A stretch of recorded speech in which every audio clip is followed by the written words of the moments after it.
Now we are recording. Okay, thank you. Thank you.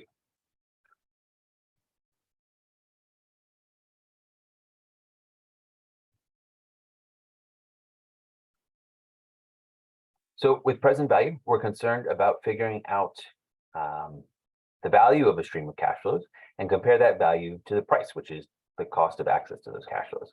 Future value is we're saving up money and trying to figure out how much that money is going to compound to in the future. So very often that's going to be used for something like retirement planning, or you have some excess cash and can save it up for a little bit. How much will it save up to in the future? What can you use it for in a given time period?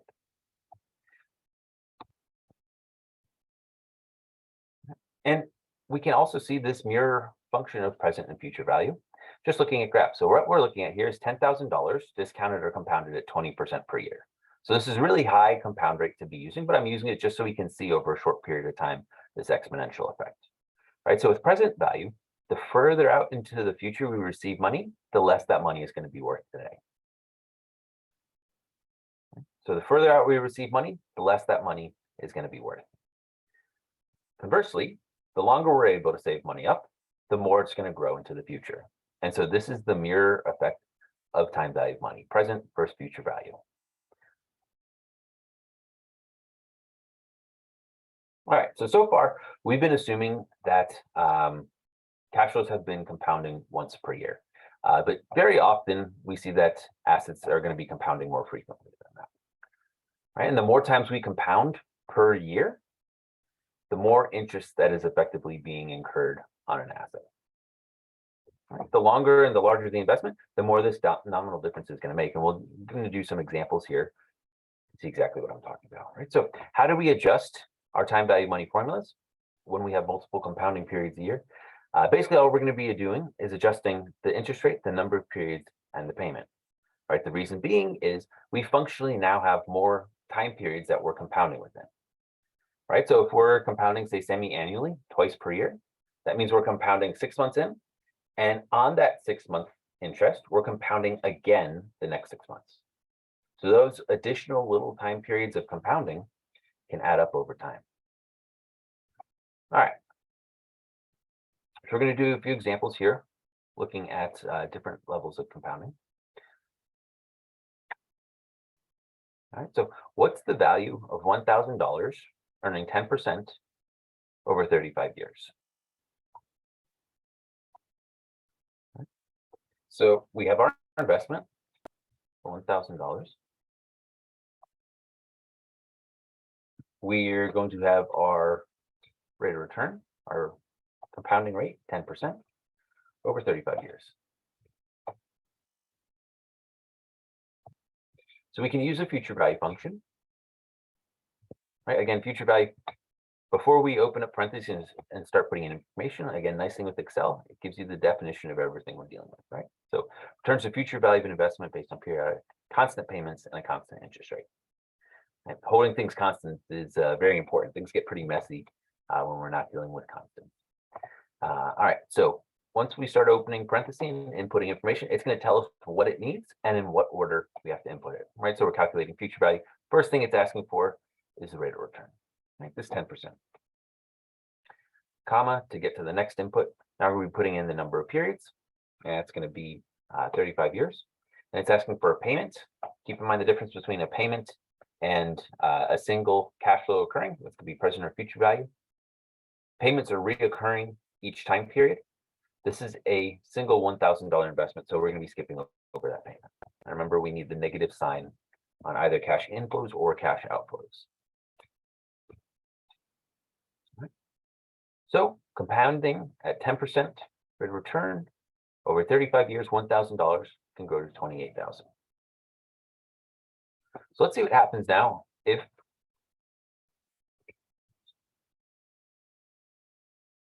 fix those references there. That won't be changing. Now let's see what happens when we adjust for semi-annual compounding. So annual compounding means you're just getting that interest rate once per year, typically assumed to be at the end of the year. Now let's say we compound every 6 months, right? How do we make these adjustments? We just follow these adjustments that we see up here. We take the rate of return and divide it by the number of compounding periods. I'll put that in here in a moment. we take the number of periods, multiply it by the number of compounding periods. We don't have a payment and we have a single cash flow. All right, we're dividing by 0, so getting an issue there. All right, so we have 2 compounding periods per year, dealing with semi-annual. Just by adding that additional compounding period per year, added over $2,000 in value over those 35 years. Right, and as we're going to see, the more frequently we compound, the more the value of this $1,000 is going to grow over this time period. All right, so let's look at quarterly compounding.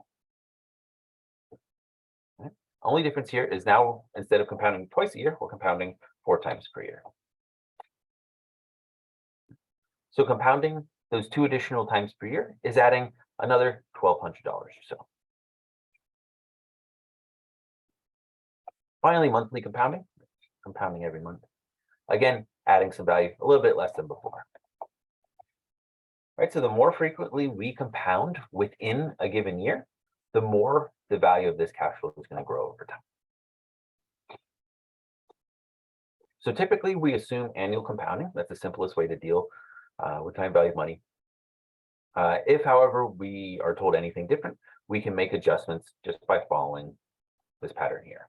If there are payments, this is a single cash flow or a single $1,000. So we don't have to make any adjustments, don't have to worry about that. We do obviously have a compounding rate, so we divide that rate by the number of compounding periods, and we multiply the number of compounding periods, or the number of years by the number of compounding periods. Dr. Jensen? Yes.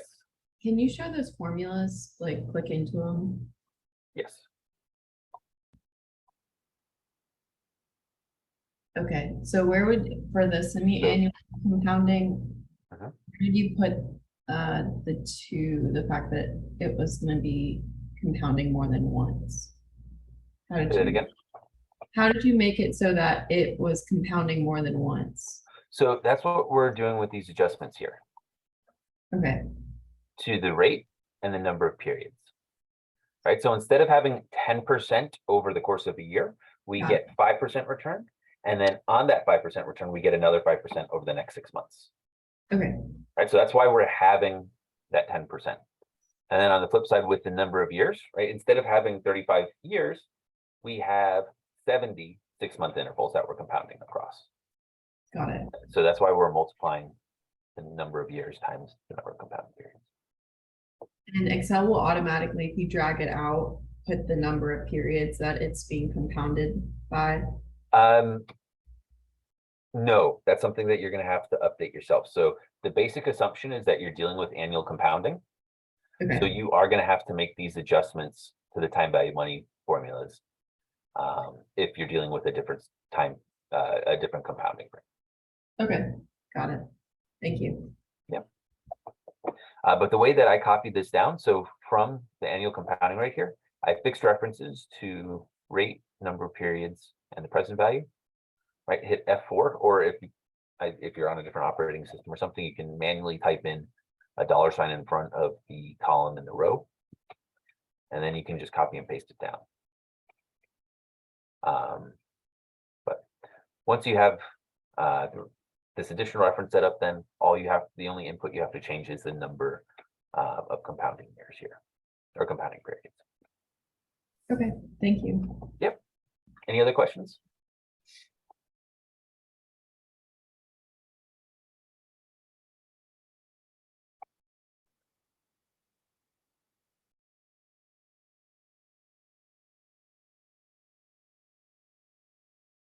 All right, so I think we did an example before where we're dealing with a retirement savings, 12,000 per year.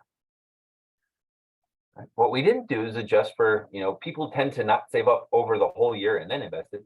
Typically with retirement portfolios, a lot of your income is just going to be passively put away and automatically put into a retirement account every month, every other week, every week, however it's set up for you with your employer. So really, we're not dealing with a $12,000 lump sum at the end of the year. Usually it's going to be $1,000 per month. So let's see what happens now to this retirement portfolio we were looking at before, if we just save up a little bit more frequently.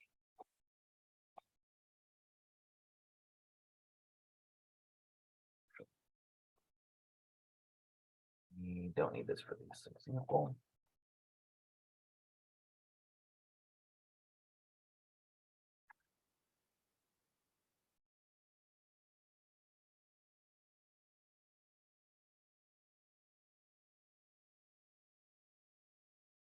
So we're going to be calculating future value here. We're going to have the 6.5% rate divided by the number of compounding periods. The number of years times the number of compounding periods. And the payment, oh, wait, this is the payment, 12,000 per year. So now we are going to be making adjustment because this is 12,000 per year, not a single lump sum of $12,000. It's going to be reoccurring every year. So we're going to divide that by number of compounding periods. Negative sign here.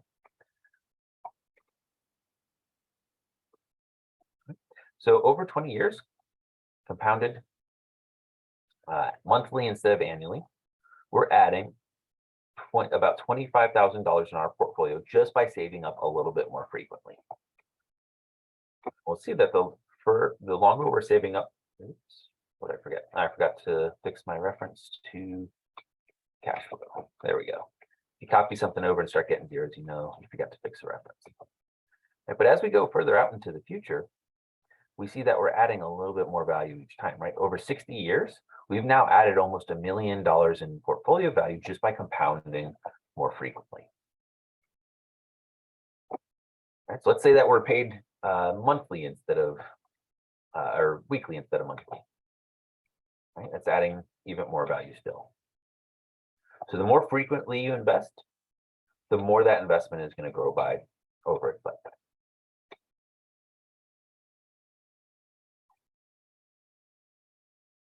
Any other questions on compounding?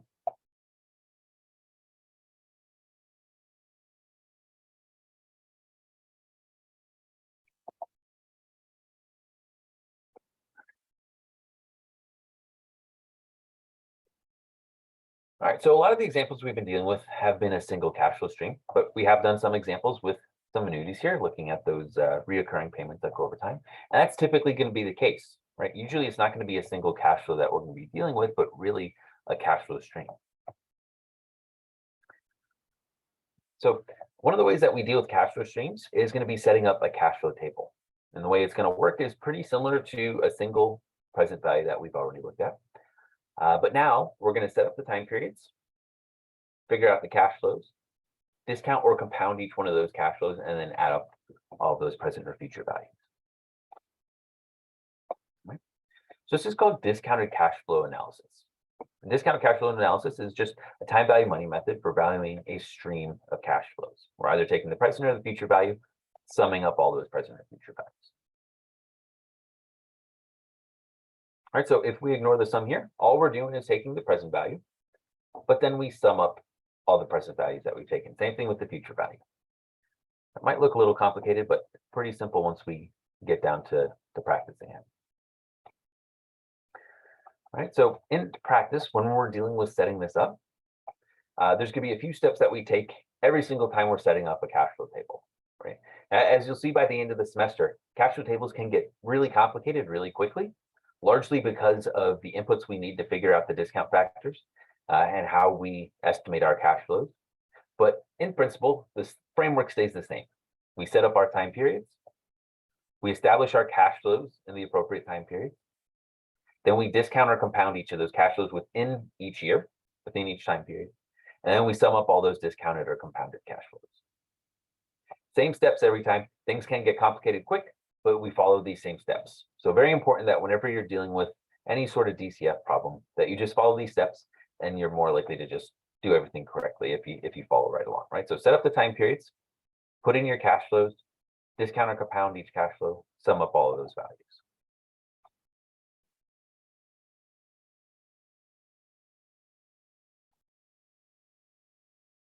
All right, so let's work on a couple examples doing this.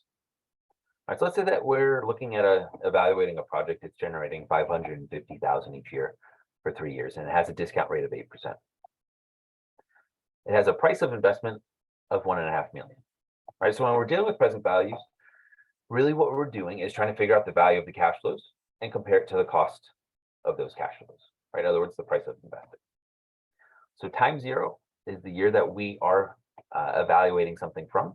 So we just assume that today is time zero and we're moving forward from here in 1-year increments. All right, so we have our time periods. Today, time 0, 1, 2, 3, each one of the cash flows. So we have step 1, establish the time period. Step 2, allocate your cash flows. We have 550,000. 550,000 each year over 3 years. Now we're going to set up our discount factor. All right, so when we're setting up a cash flow table, one of the values of cash flow tables is explicitly showing all the information in those cash flow tables. All right, so we can technically take the discounted value of each of these cash flows within each cell. We don't need a discount. We don't need a separate row for the discount value or the present value because we can calculate all this within one cell. But especially as we get into building more complicated cash flow tables, it's very important to disaggregate the information so we can see all of the inputs that are going into the bottom line we're going to be getting, which is the value of the cash flows. So we're going to be setting up what's called a discount factor here. A discount factor is just part of, let me see if I have a present value already calculated I can copy. Oh, just type it out. Right, so present value is equal to the future value divided by 1 plus the discount rate, rates of the number of years. Another way we can look at this, like doing a little algebra,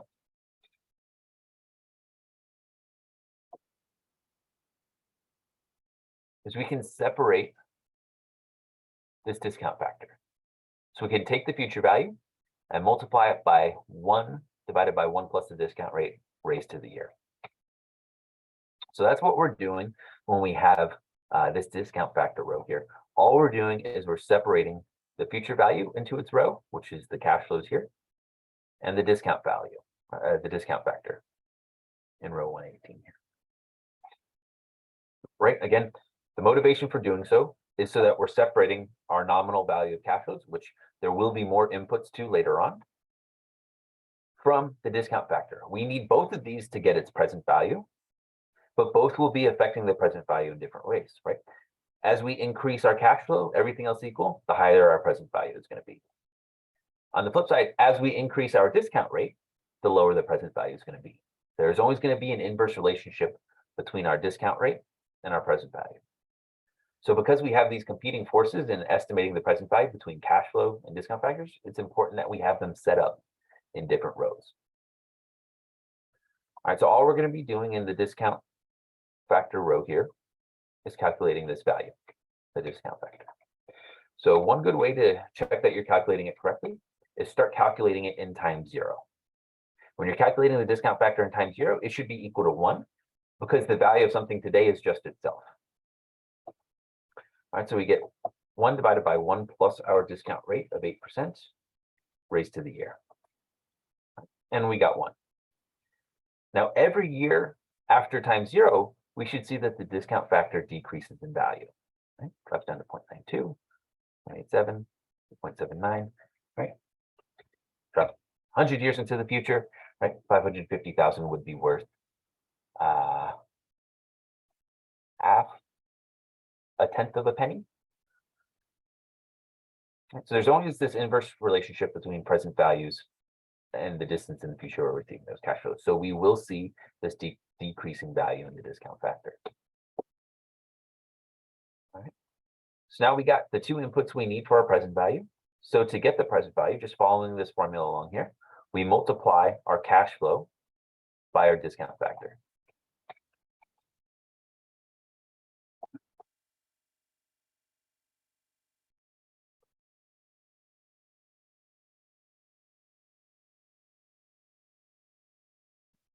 So we see the values, the present values decreasing over time. All right, so we're almost done.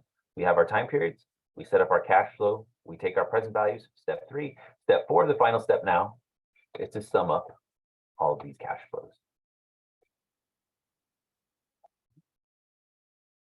So what this is telling us is that this stream of 550,000 each year for 3 years is worth $1.4 million today.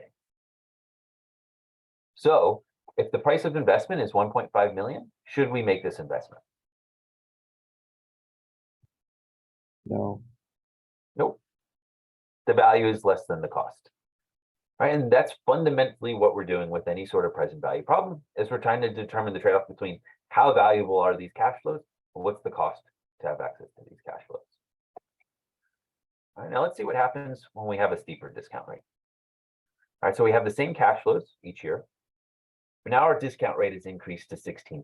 Remember, there's an inverse relationship between present values, discount rates, and present values. So the higher our discount rate, the lower the present value is going to be. So we should see that the total value of these same nominal cash flows is going to be lower. All right, so again, first step taken care of. Next step, enter the 550,000.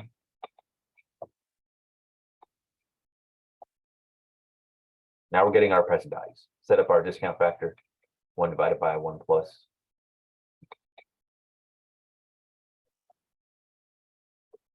Raised to the year.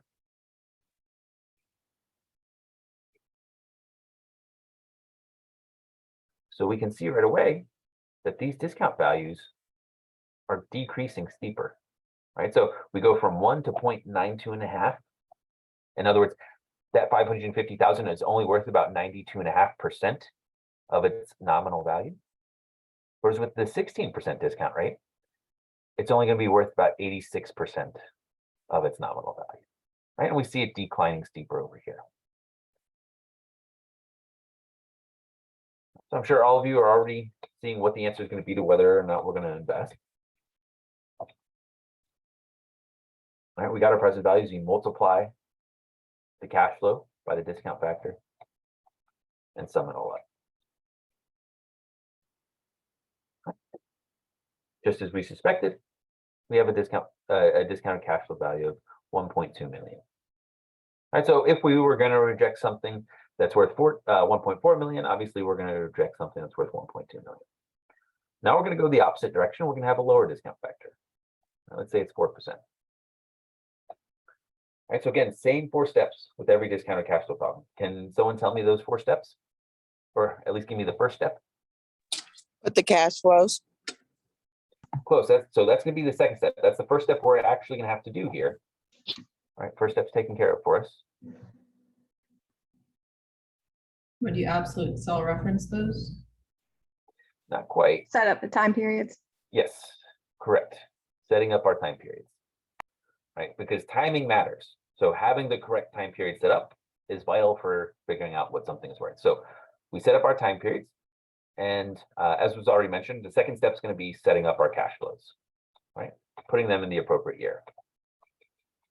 We happen to have the same stream of cash flows, so it's much easier to get this part correct. But as we'll see in our next example, when we're dealing with growth rates, things can change a little bit. All right, so we have step 1, set up our time periods. Step 2, put our cash flows in the correct time periods. Step 3, The discount, so 1 divided by 1 plus the discount rate to the year, to the power of the year. yes. Set up our discount factor. All right. So now we see the exact opposite of what we did in the previous 2 examples. We see a slower depreciation in this future value. All right, so that's part of step 3. The next step is going to be figuring out the present values. So we take the cash flow, multiply by its discount factor. This gets us the time adjusted value of that cash flow. If we were to see 550,000 in 1 year, discounted at 4%, it'd be worth 528,000. All right. Now the last step in discounted cash flow analysis. Sum up all the cash values. Yeah, sum up all yours. Yes. Sum up all the discounted cash flows. All right. So at a 4% discount rate, we get a value of these cash flows of 1,526,000. If the cost of investment is 1.5 million, should we make the investment? Yes. Yes. Yes. Yeah. So this is a really important point that we're going to be talking about a little bit later in the semester. Because as we'll see, when we're calculating the weighted average cost of capital, that's something that management have a lot of discretion over estimating, right? Because we don't know with certainty what a company's discount rate should be. So there's a lot of estimates that go into putting together the discount rates that they use on valuing projects. So if a manager would rather not make an investment, do you think they'd prefer trying to estimate a high or a low discount factor? Hello. A low discount factor, Yeah. right? So let me rephrase that. So if a manager does not want to take on a project, in other words, they want to Oh, reject yeah. the project. Okay, so high. I thought you meant like. Exactly. Be a high. Right. And there are ways we can deal with putting together a weighted average cost of capital that will tend to get you a higher estimated discount rate. For some On the reason, flip I side- thought you said like if a manager were to like kind of screw with the books, what would they do? They'll probably decrease the discount factor. So that's kind of Okay. the opposite thing I was about to say, right? So if managers want to take on a project, right? If there is something that's kind of a pet project of theirs that they would like to pursue, one way that they can make it easier to have access to capital to, or one of the ways that they can justify those decisions is rather to estimate a discount rate that's lower. Because everything else equal, it's going to make the value of that project look higher. Right? And there is a lot of qualitative inputs that go into estimating discount rates, as we'll see. There's a lot of discretion on how management uses those estimates.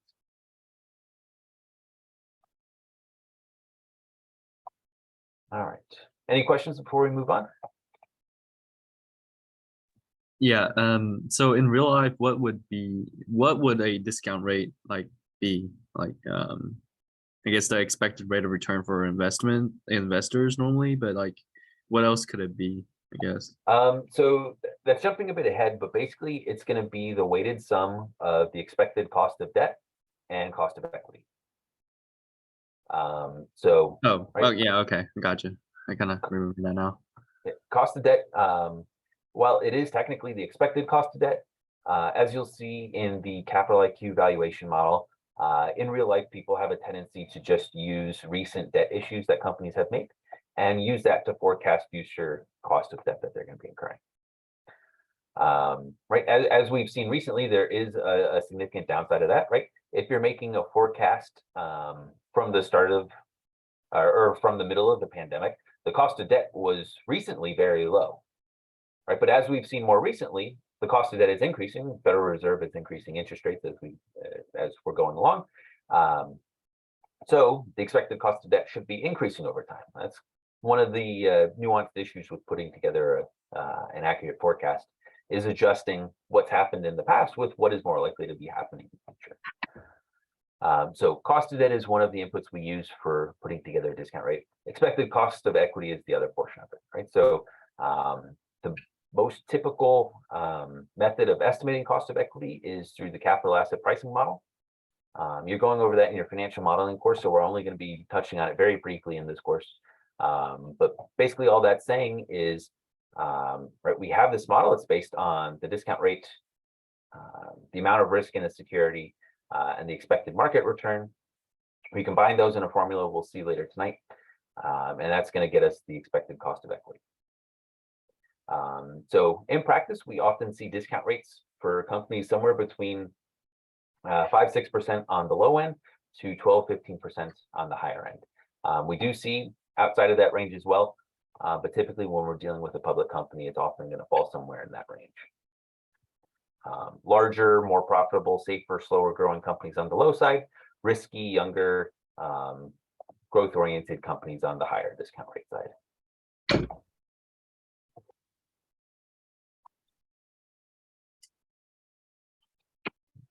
Any other questions?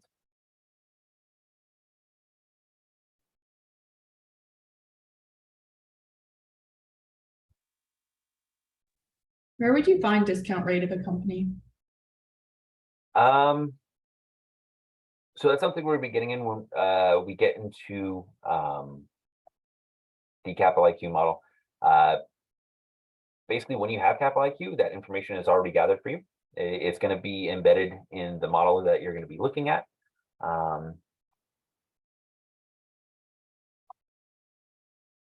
See how quickly I can get this downloaded. Sometimes it can take a little while to load. There we go.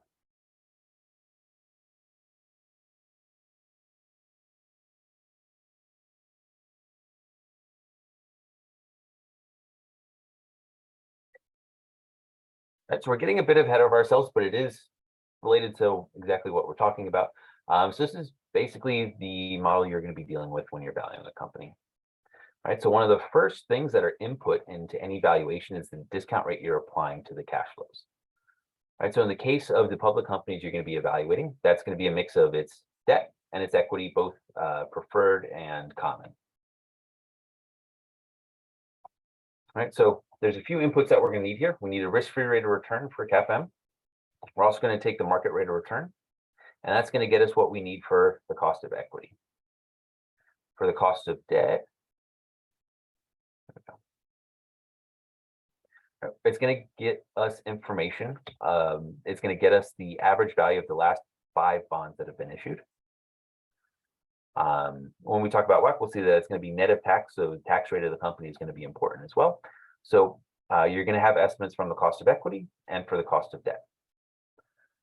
All right, so if you have access to a company like Capital IQ, Bloomberg, or something like that, having access to this information is very easy. If you don't have access to it, some free ways of going about it are going to be a mix of looking through a company's annual filings or quarterly filings, looking at recent debt issues and looking at what the cost of those debt issues are going to be. And we're going to look at that later on in the semester as well. And you can also get information on the company's beta and just looking up, average market rate of return over the last 10, 20, 30 years through some other free resources that we're going to be looking at as well. Right, so the short answer is if you have access to a company that facilitates financial analysis like Capital IQ or Bloomberg, something like that, really easy to get the information. If you don't have access to it, you're going to need a mix of free information available. We're going to use from a French website for some market information. Also, companies' public filings that are freely available from the SEC, the Edgar database.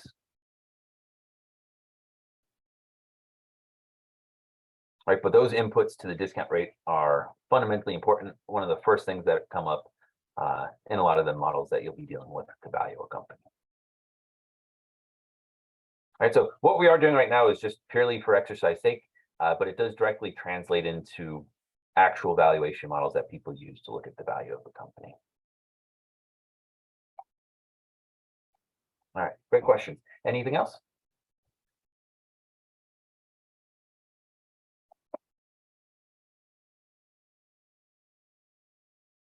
All right, so we've had fixed cash flows.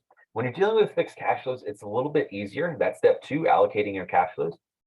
But when we start looking at growing cash flows, when those growth rates take place are going to matter, especially when we're dealing with the value of something in perpetuity, right? As we saw earlier on, and as we'll see with stocks in a bit. All right, so let's say that we're considering a project that generates $10,000 in its first year, growing at 5%.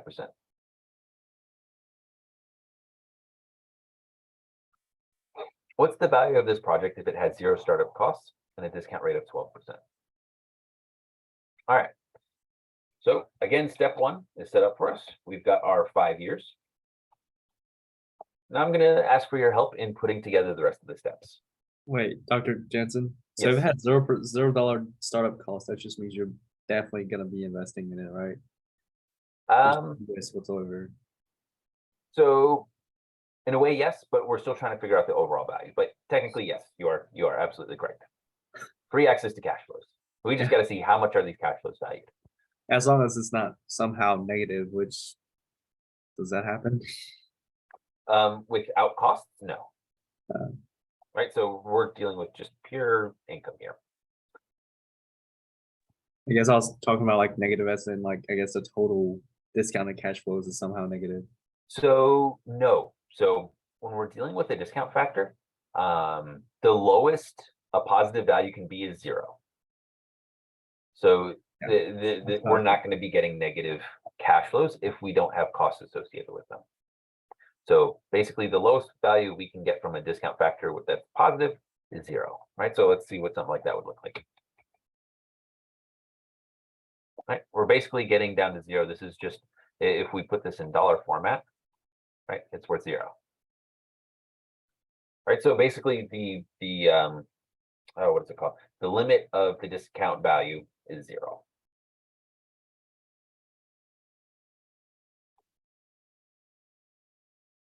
right, so we have the time periods. Step 2. What are we doing now in step 2? You factor in the growth rate of the cash flows. Yeah. So specifically, what's going to be this value that's going in cell D129? What value is it going in there? $10,000. 10,000. Yep. $10,000 in that first year. All right. What about in the second year? We did 10,000 times 1 plus the growth. Exactly. It's going to be that $10,000 times 1 plus the growth rate of 5%. All right. Now here is really where timing matters. If we have a growth rate, if the value of our cash flows are changing across time, then allocating those cash flows correctly is very important. All right, so now we're just going to be growing this by 5% each year. So we're starting off at $10,000, it's growing to $12,155. All right, so we have our cash flows. Step 1, step 2, taking care of with the cash flows. Now step 3.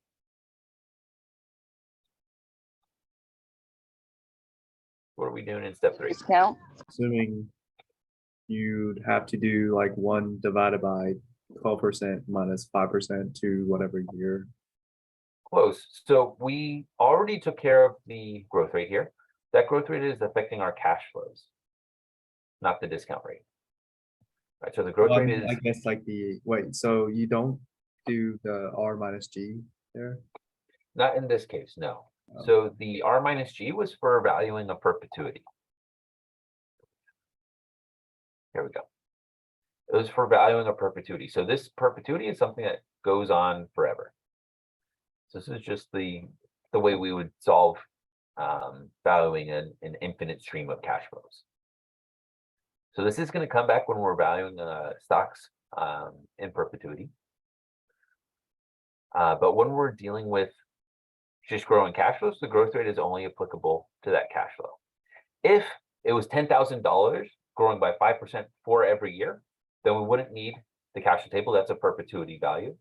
So we'd be using that perpetuity formula of $10,000 divided by 12 minus 5%. But we're not dealing with an infinite stream of cash flows. We're dealing with a stream of cash flows over 5 years. So we're just going to be using the typical cash flow table set. All right, so I like to set up the discount factor in time 0. Always a good sanity check to make sure you're calculating it correctly. If it doesn't start decreasing from here, something went wrong.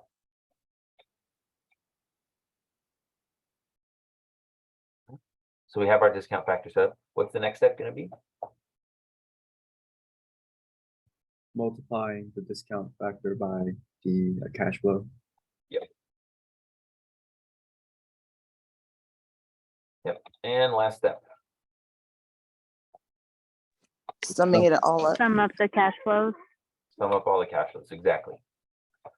Right. And so this is discounted cash flow analysis. We set up our time periods, allocate our cash flows to the correct time periods, discount all of those cash flows within each year, discount within the first, second, third, fourth, fifth year, and then sum up all those discounted values. Same way it's going to work, including in the project that you're going to be working on. Difference is it's going to be a little bit more complicated in determining what exactly the cash flows are going to be and how we're going to calculate our discount factor. Right, but it's the same step no matter what sort of asset we're dealing with. Things just get a little bit more complicated in estimating discount factors and cash flows.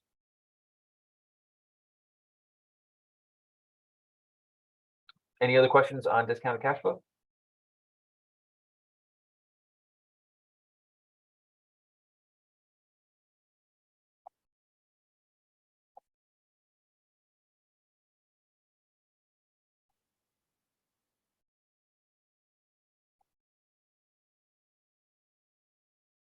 All right, so annuity and perpetuity are two specific forms of cash flow streams that we often see.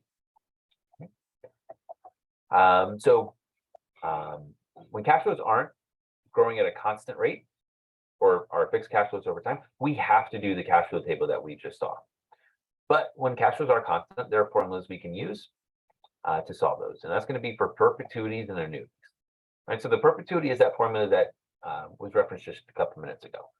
Right. That's going to be the cash flow divided by the growth adjusted discount rate. And then we also have annuities, which is a cash flow over a fixed amount of time. Okay. So perpetuity is relatively simple. We just take our cash flow, divide it by the growth adjusted discount rate. If growth is 0, then it's just cash flow divided by discount rate.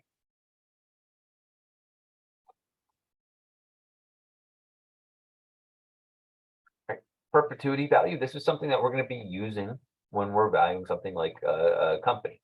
It's often one of the assumptions that we use in valuing a company is the terminal value. So what is this company's value going to be in perpetuity? It's something we're going to be relying a little bit later on. And we have annuities. This is just a cash flow that's growing a fixed amount over time. Right? And there are formulas that you can use for this. But I personally prefer using a cash flow table like we just used. It is so much easier to misplace a parenthesis just a little bit. And you might get what seems like a reasonable answer, but turns out that it's incorrect. So in these sorts of situations, I definitely prefer using the cash flow tables like we were just using. If it's a fixed cash flow, if it's a fixed annuity, it's not growing at all, then the formula is pretty simple. We could just use time value of money function. But otherwise, I do prefer using a cash flow table when we're dealing with any sort of growing cash flow stream.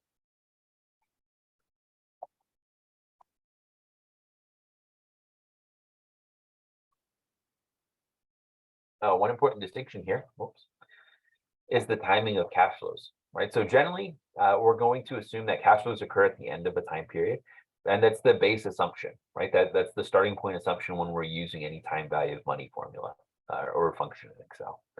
But it is possible that cash flows might occur at the start of a time period. And if that's the case, basically what's happening is we're getting an extra year of compounding interest, right? So an additional year of time value that we have to adjust for.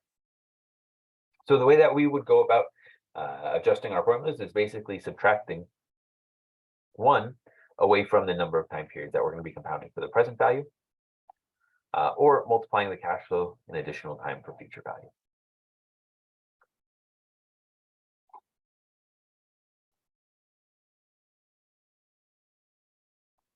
Oh, and this is also something that's available in time value money calculators. Let me show you that real quick. Let's go back.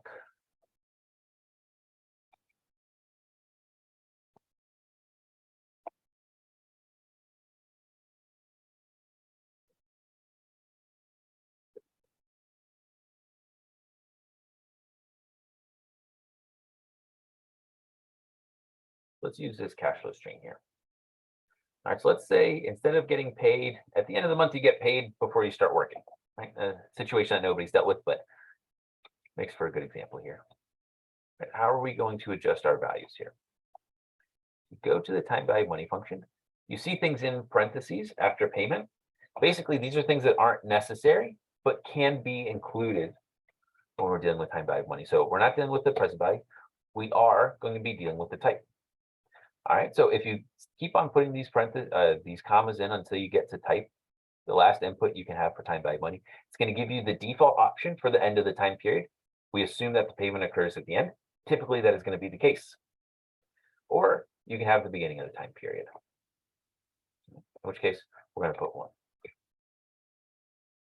right, so what just happened when we added that 1 value in here, right? So now we're assuming that we're getting paid at the beginning of the month rather than at the end of the month. Right? Wouldn't that be nice? Right. So what's going on here is we're getting basically an additional month of compounding because we're being paid at the beginning rather than the end of the month. So with that additional compounding, if we were saving that up over time, that would add up to a little bit more portfolio value over the course of these years. All right, so very simple adjustment when we're dealing with these functions. You just put in the number 1 here for type. Default is 0. Usually we're going to be assuming that we are receiving cash flows at the end of the time period.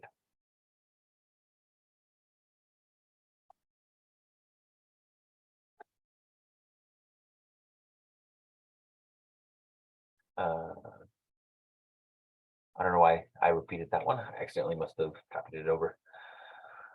All right, so another thing that we can use time value money for is looking at a loan schedule and helping to determine how much we're going to be paying for something.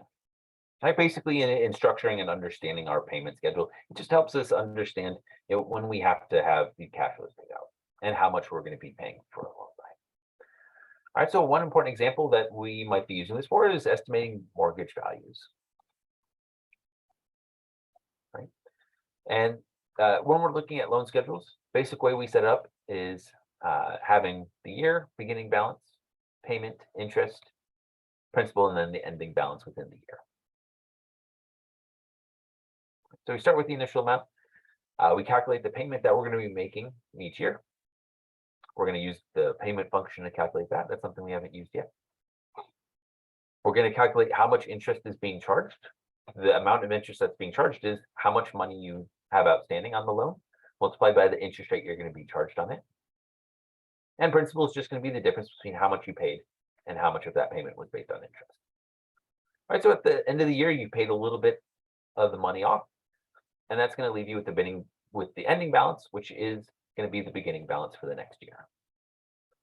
All right, so loan schedules are something that can be used to look at how much we're going to be paying in each given year and determine whether or not we want to change our payments a little bit, right? Because as we're going to see here in a moment, the earlier we pay off a loan, the less money we're going to be paying in interest. And sometimes people would rather pay off loans earlier to avoid paying the future interest. Right? All kind of depends on what interest you're being charged on your loan. All right. So we're going to look at different values of a mortgage based on different important inputs to taking out a mortgage.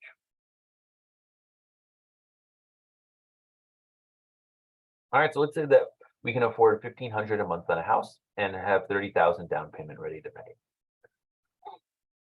Payments are going to be made monthly over 30 years at a 4.5% interest rate.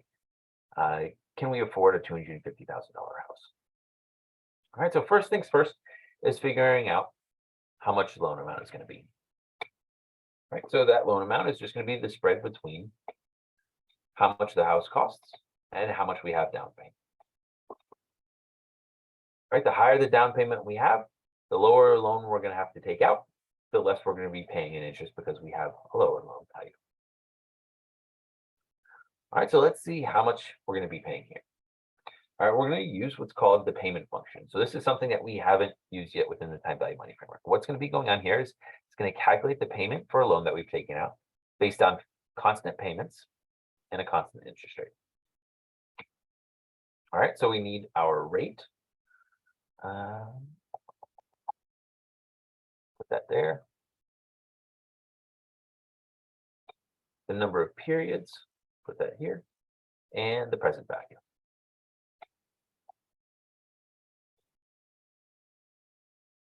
All right, so we have to make some adjustments here. So we have to get our rate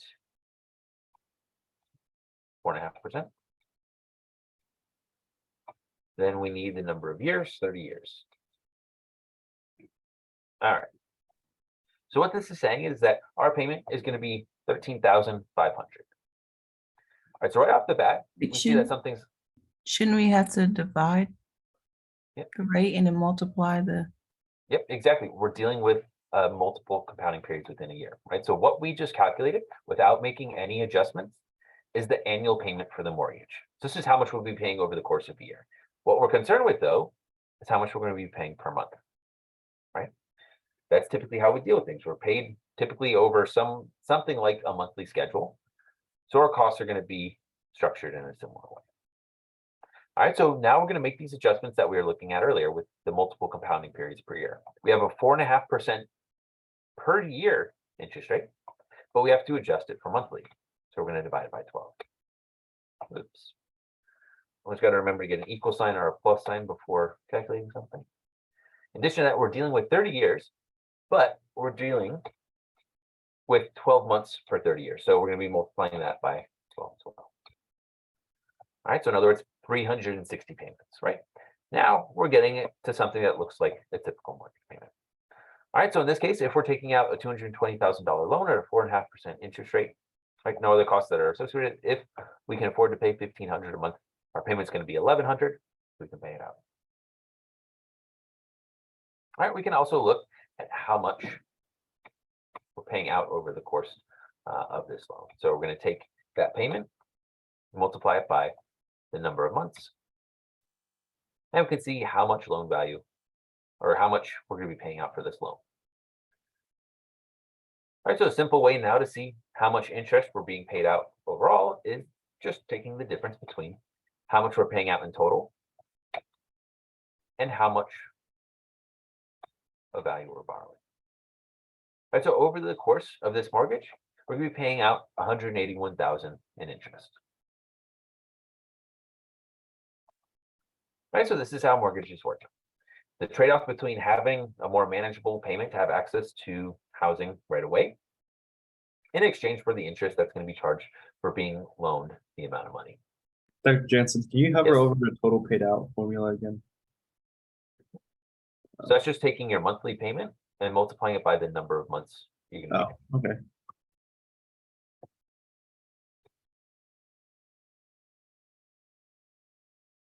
All right, so now we're going to be looking at payments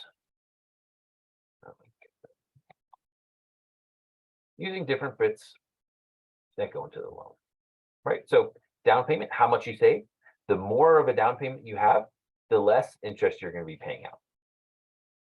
Interest, the higher the interest rate, the more you're going to be paying out because you're going to be charged more interest. And time, right? The standard default mortgage nowadays is 30 years. But you'll see that over a 30-year time period, you're going to be paying more interest. So while our payments might be higher in shorter time frames, we'll be paying out less interest over that time.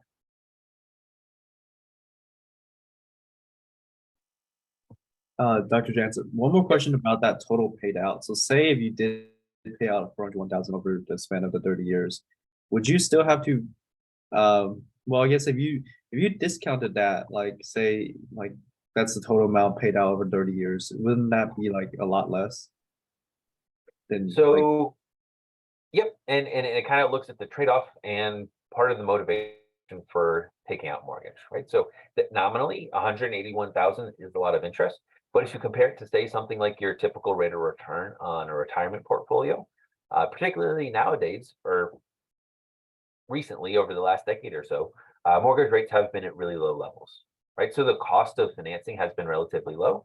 So when we're dealing with low rates of say something like 3.5 to 5.5%, that's typically going to be lower than the average rate of return we can see on a retirement portfolio, especially one that's loaded heavier into equity.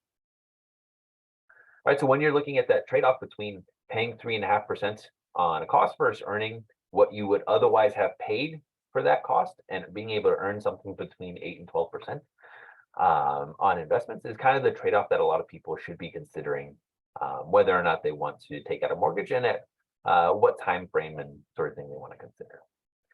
Right, so yes, you can adjust for the time value of money. There's many different ways to look at it.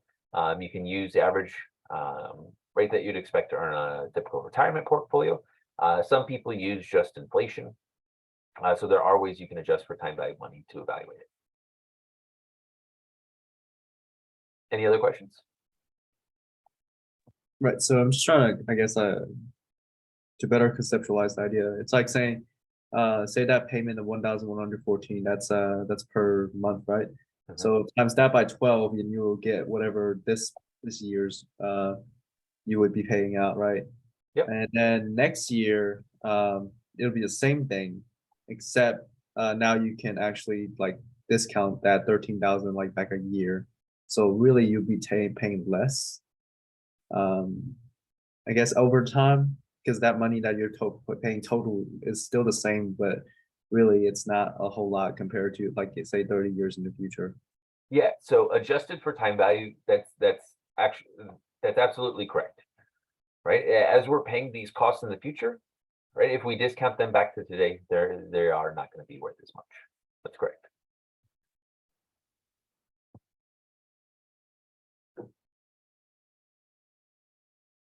Right, one other benefit that a lot of people often don't consider with a mortgage relative to something like renting, is typically people take out fixed rate mortgages, right? So especially if those mortgages have been taken out sometime in the last decade or so, basically we've locked in cost of housing over the next 30 years. Right? Whereas if someone is renting, as we've seen over the last couple of years now, rents have a tendency to rise on average, and they've been rising at record rates recently. Right. So while homeownership might seem more expensive, and certainly is, at least within the first couple of years, taking out a mortgage, with inflation, with rising rent rates, we do see that over time, the cost of housing via ownership relative to renting actually becomes cheaper through taking out mortgage. Right, that's kind of one other thing to consider is housing is a necessity. So you either got to pay a mortgage or you got to pay rent, or you have a family member or someone that really loves you. If you got to pay out of pocket, it's basically rent versus mortgage. So considering the trade-offs with something like that. Any other questions? All right, so now we're going to be calculating the cost of a mortgage under different structures here, right? So different down payments is going to be the first thing that we're going to look at. All right, so we're going to be, sure we can copy this down and make it a little easier, right? All right. All right, so now we're going to play with our inputs a little bit. So now we're going to have the 250.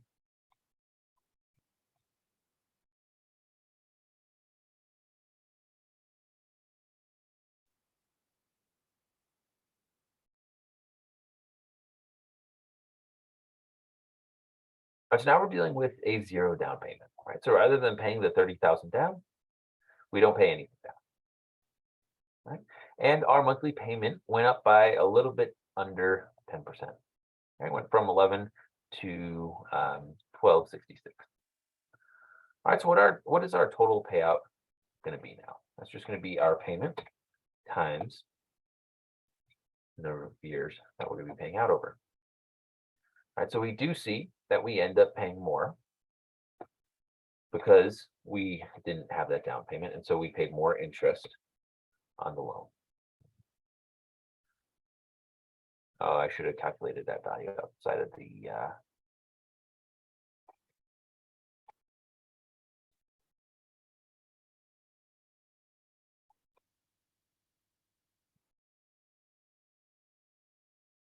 and so all I did here was take the difference between the housing value and the down payment, in this case 0. That's why I shouldn't have calculated that value within the payment. All right, so if we have $0 down payment, we're paying a little bit more per month, and we're paying a little bit more interest over that time. And we're going to see the opposite occurring as we have higher down payments. The more we pay down on the house, the less we're going to have to take out in mortgage, so the less interest we're going to be charged over the course of the mortgage life. All right, so the higher the down payment, the lower we're going to be paying in interest.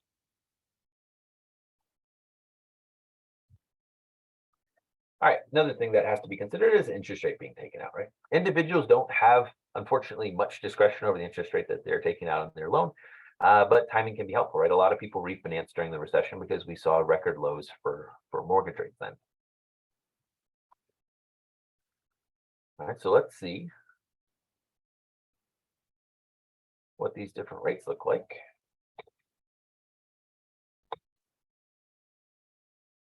All right. So going from 4.5% to 3.5%, we're saving over $100 per month, right? Basically over a 10% discount in our monthly payment by 1 percentage point decrease in the interest rate that we're being charged.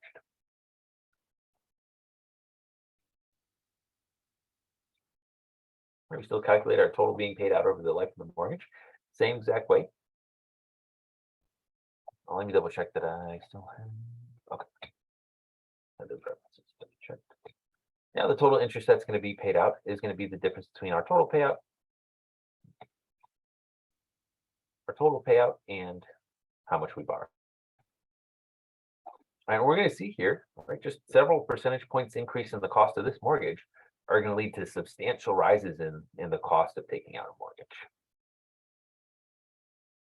Right, so going from 4.5% to 5.5%, that's increasing our monthly payment by, oh, I forgot to fix a reference.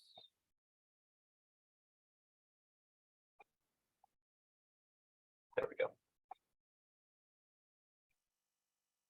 There we go. All right, so increasing our interest rate by 1% is going to increase our mortgage payment by a little over $100 a month. That's going to result in a total interest being paid out of $355,000. All right, so at 3.5%, we paid out a total interest of $135,000. At 4.5%, $181,000. At 5.5%, $355,000.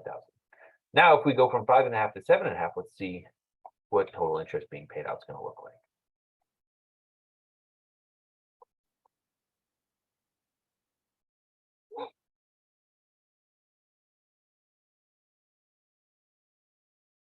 What did I mess up this thing?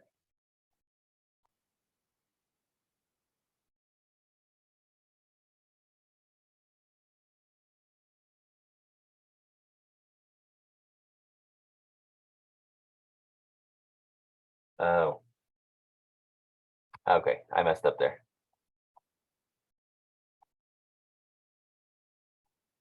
I put the fixed reference on the wrong cell there. Okay. There we go. Didn't increase 355, 229. So what I did wrong there is I accidentally fixed the reference to this total payout rather than what I meant to with the original loan amount. So then I copied it over. There we go. Yeah.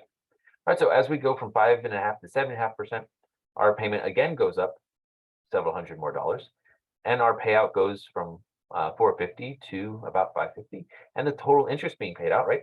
The value of the home at purchase is not changing at all. All that's changing is interest we're being charged to borrow money to make this purchase. Increases from $230,000 being paid out to $333,000. Right, so the higher the interest rate, the more we're going to be paying out in interest over the course of the mortgage's life. Right. And the last thing, and this is something that people do have discretion over, is the time frame of the loan they're taking out. The shorter the time frame, the higher the payments are going to be, but the less interest they're going to be paying. All right, so let's bring this payment down. Now what's going to be changing here is the number of periods.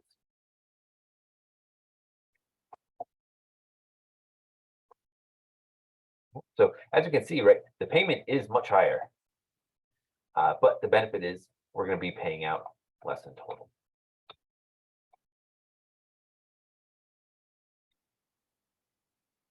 Right, so total being paid out. Oops, I did that incorrectly. We're not paying out over 30 years, right? We're paying this out over 10 times 12. There we go. 273,000 paid out overall. So as we can see, we're going to be saving quite a bit in interest. All right, so paying out the mortgage over the course of 10 years is only going to cost us $53,000. Again, this is still at the base interest rate of 4.5%. Right, so we're paying $53,000 over 10 years relative to $181,000 over the typical 30. And as we're going to see, the longer we pay out the mortgage over, the lower our payment's going to be, but the more interest we're going to be paying overall. Right, so that's one of the trade-offs to consider with taking out mortgages over different time frames. Did I fix the wrong thing again? Oh, I didn't fix it at all. That's the problem. There we go. So our payments are decreasing over longer time periods. And we can carry this out, one other. Let's say it's we happen to get a 40-year mortgage somehow. Our payments will continue to decrease, but the amount of interest that we're going to be paying will be increasing. All right, so that's one of the other trade-offs to consider when looking at mortgages. All right, so what is the best decision for a person to make is totally up to them and what their preferences are. Right, so if people are able to lock in a mortgage at a lower interest rate, right, then adjusted for time value of money, the cost of that interest over the course of the mortgage isn't necessarily going to be high, particularly if you balance out that cost versus the appreciation in home value over that time as well. And that's something that we haven't included here. All right, so any question on calculating payments? Dr. Jansen, just a curious question. And why would companies want to try to sell you on a refinance at a lower rate if they're making good money on a higher rate, if you're not going to extend your term out? So if you're in a 30-year and you refinance, but still stay within that 30-year, what's the benefit for them? So typically they'll charge you refinancing fees. So for example, I refinanced a couple years ago and I was charged, I don't remember what exactly it was several thousand. So they do charge you for that refinancing.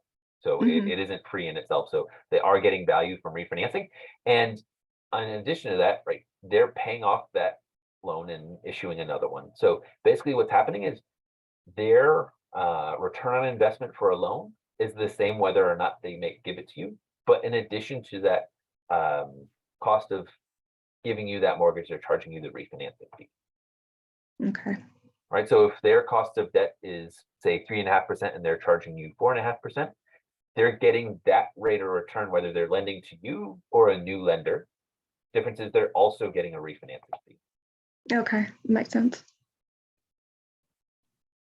Dr. Jansen, Yes. so I've heard realtors say that, if you're buying a home and if you make that 13th payment every year directly to your principal, it'll save you.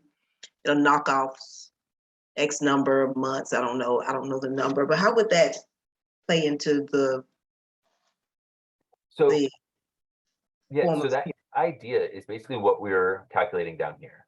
right? Right. So the earlier you pay off your principal, the less interest you're going to be paying. So it's the same idea as we were looking at these lower mortgage time periods below. One thing to consider though is, the longer you have a mortgage for, there's always the higher risk that you're going to default on that mortgage. Right? Everything else equal, the further out something is in the future, the riskier the asset is going to be. So you, as a person taking out a mortgage, are going to be a little bit riskier taking out a 30-year relative to a 10-year, just because the future is inherently more uncertain. So typically we see that the further out into the future the mortgage is going, the rates are going to be a little bit higher. And we're going to be talking about this a little bit with the bond section coming up here. Right? The longer the time to maturity, the higher the interest rate is going to be charged. So if someone can afford to pay higher monthly rates, then maybe it's a good idea to take out a shorter term mortgage, because you will also have typically a lower interest rate relative to a 30-year. And that's something that we didn't include here as well, is that the shorter time frame you're paying off a loan, the lower the interest you might be charged for that loan. So Dr. Jansen, so say, so to add on to that, I wanted to ask, like, say, originally you're taking off like a 10-year loan, and then you were at like a good paying job that paid you, say, like a good amount, like 4 or 5 times that payment every month, right?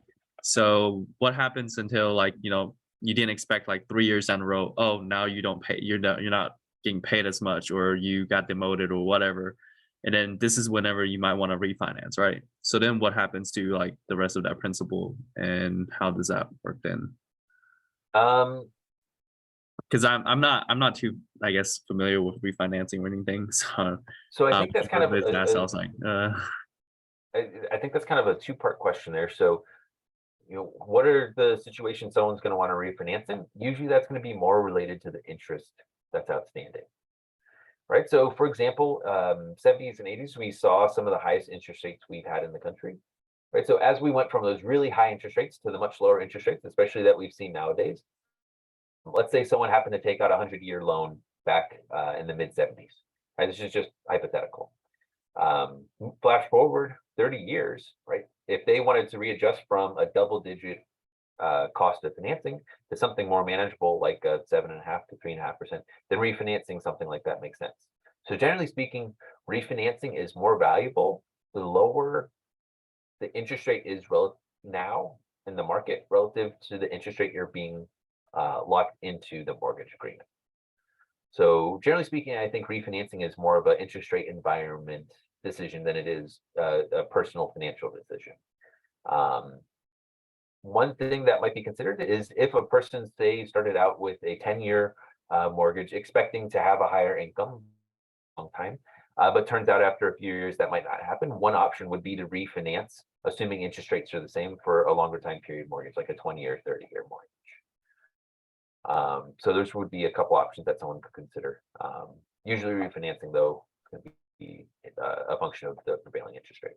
Well, when you refinances, the principal you're paying that's left, it stays that amount, right? Like however much you paid in the past. It depends. So there's two ways to handle the refinancing fee. You can either roll the financing fee into the overall mortgage cost, so your mortgage would increase by whatever the refinancing fee would be, or you can pay the refinancing fee immediately, in which case, yes, the mortgage balance would stay the same. You're just changing who owns the rights to the mortgage.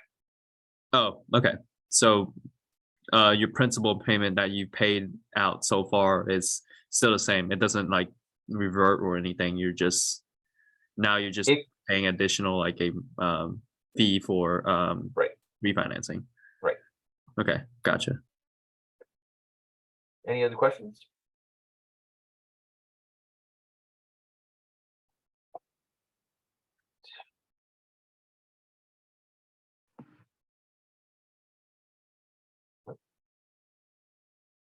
All right, so this leads us right into bonds. So we're going to take a 10-minute break here. When we get back, we'll keep on talking about bonds and interest rates. I'll see y'all in a few minutes. Again, thank you for reminding me earlier about that.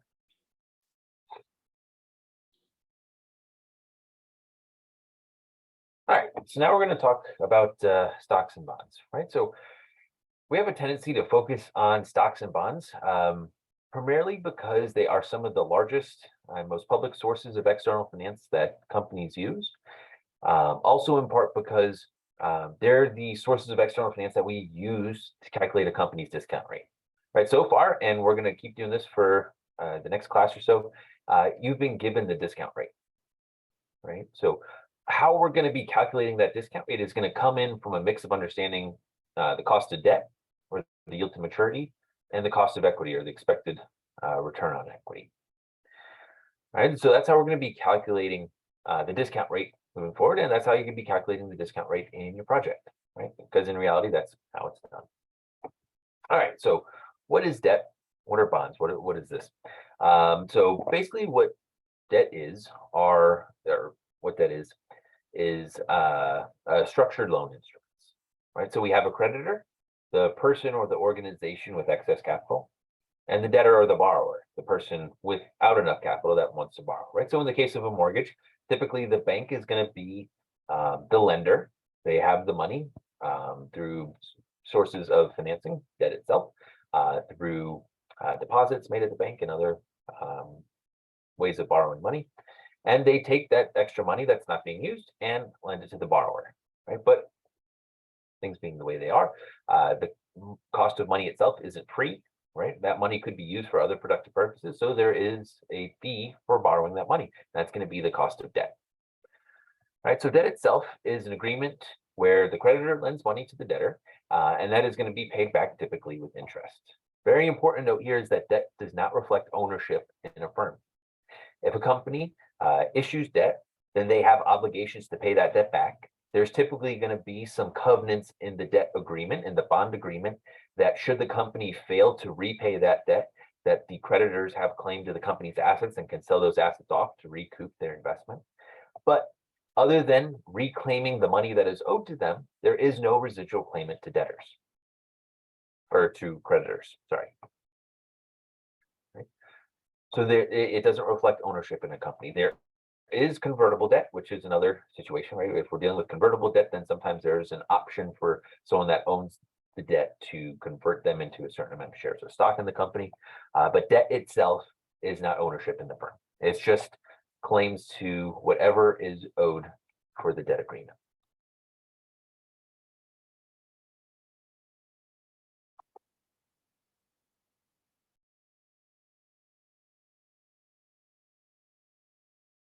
So bonds are just going to be debt instruments that are issued by governments or firms, right? What it functionally is a structured loan agreement. Bonds are structured in very similar ways and issues. we're going to be talking about some of those similarities. So first and foremost is the bond price. So this is the cost to have access to the payments from the bond, right? In other words, it's the present value of the bond. Then we have the face value or the par value. This is the principal amount being borrowed that's going to be repaid at the end of a bond's life at its maturity. And often it's going to be $1,000, right? If you ever happen to see a question asking you, what's the price of a bond at 3.5% over 10 years, assume that it's $1,000. There are differences to this, but unless otherwise stated, just assume that it's $1,000. Then we have the maturity. This is the date that the principal amount is going to be paid on. All right, so we have the price, the present value, the par, the future cash flow that's going to be paid out, and maturity, the number of periods that we're going to be dealing with. Right, so far we have time value of money inputs that we're dealing with here. To the yield to maturity, it's technically defined as the rate required in the market to price the bond. What it functionally is the discount rate to the bond. Yield to maturity is the discount rate we're going to be dealing with. And then we have coupons. These are regular payments that are going to be paid out on the bond based on the state rate on specified dates, usually semi-annually. But bonds don't have to pay coupons, so coupon might be 0. However, typically, the coupon is going to be quoted in percent of par as a coupon rate. So we'd have to actually calculate how much is going to be paid out for the coupon by taking the par value and multiplying it by the coupon rate. All right, so everything we just spoke about is basically time value of money inputs. Right? Price is going to be present value. Face value is going to be future value. Those happen to work out pretty well with the acronym there. Maturity is going to be the number of years. Yield to maturity is the discount rate. And coupon is going to be payment. Right, so when I said earlier, we're typically concerned with present and future value, bonds are an excellent example of this. Bonds tell us from the get-go what the maturity is going to be. The yield to maturity is something that we're going to see priced in the market, and it's going to be the rate that equates the future and the present value across time. Right, and payment is just another form of future value. It's just reoccurring payment over time. All right, so bonds are a great instrument to reflect the time value of money in practice. We can use these inputs to estimate the bond's price. We have the par value, which is just the future value of those cash flows, the maturity, the number of time periods, and the yield to maturity, the discount rate that's being applied to these future cash flows. So bonds are considered fixed income instruments, right? So what this means is the cash flows associated to this asset tend to be fixed across time. Right? There are adjustable bonds and stuff like that that will have bouncing coupon rates and such. But typically they're going to be fixed payments. You're going to have fixed cash flows once you have access to these cash flows. When a bond is issued, the coupon rate is going to be equal to the yield to maturity. However, after the bond starts trading in the market, we'll see that typically the coupon rate is not equal to the yield to maturity. Right? Typically, a bond's price is going to be fluctuating based on changes in yield to maturity. So in that case, after the bond starts trading, then we might see that they're going to be sold at discounts or premiums. And this discount or premium is relative to the par value of the bond. So if we see a coupon rate is less than the yield to maturity, then the price is going to be less than the par value. In which case, it's going to bring us to a discount bond. In other words, the bond's price is going to be less than $1,000. On the flip side, if we have a coupon rate that's greater than the yield to maturity, then we should see that the price is greater than the par value of the bond, and the bonds could be selling for a price greater than $1,000. In other words, selling at a premium.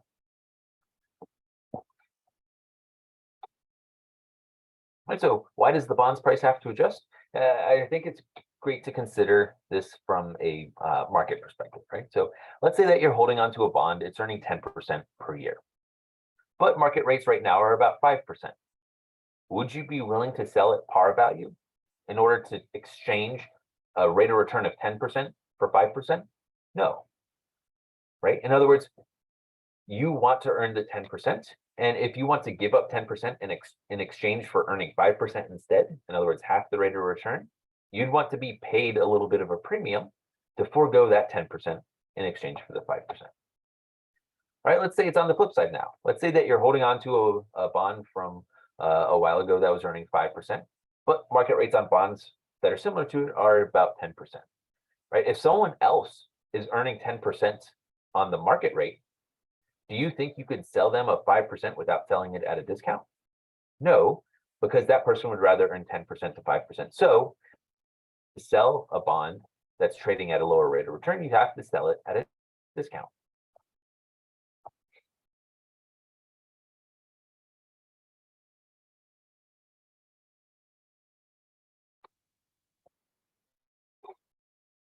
All right, so how do bond prices change? Basically, bond prices change because of changes in yield to maturity. The rest of the bond is fixed. The bond's par value is fixed. The bond's maturity, the time period when the bond par value is going to be paid out, fixed. Maturity, fixed. What changes is the yield to maturity. All right, so if yield to maturity is the discount rate, remember that inverse relationship between present values and discount rates. As the discount rate goes up, present values go down. So if the discount rate goes down, present values go up. All right, so that's why you hear if you listen to the news talking about bond markets, if you hear bond prices rise, that means that the yield to maturity fell. All right, so as yield to maturity increases, prices decrease. As yield to maturity decreases, prices increase. All right, so there's going to be things that affect a bond's price sensitivity to changes in the discount rate. These are mostly going to be based on the coupon rate and the maturity of the bond. All right, so the sensitivity of price changes to changes in its discount rate are going to be based on coupons and maturity. So the higher the coupon rate, the lower the sensitivity is going to be, because the earlier in that bond's life we're receiving those payments. So the earlier we receive the payments, the less risky those future payments are going to be, because we're receiving our money earlier on. On the flip side, with maturity, the further out into the future we receive our money, the riskier the access to that money is going to be. That's always going to be the case. The further out into the future we receive the cash flow, the riskier that cash flow is, everything else equal. Right, so the higher the rate of maturity, the higher the sensitivity. In other words, the riskier that bond is going to be. So the more drastic the change in yield to maturity is going to result in a more drastic change in price. All right. So I know bonds conceptually can be a little bit weird, but again, like with time value of money, once we start plugging it in, it's going to make a little bit more sense. All right. So let's say that we have two bonds. We have a 2-year and a 25-year bond that's going to be compounding annually. Not going to be paying out any coupons at this point. Let's say, right, we have a typical face value of $1,000. What does this bond's price look like over the course of these interest rate changes? All right, so let's give it a see. All right, so when we're figuring out price, what we're doing is calculating the present value. So we take the rate that we're dealing with, it's compounded annually. We don't have to deal with anything else. Number of periods, 2 years. And we have a fixed payout of $1,000.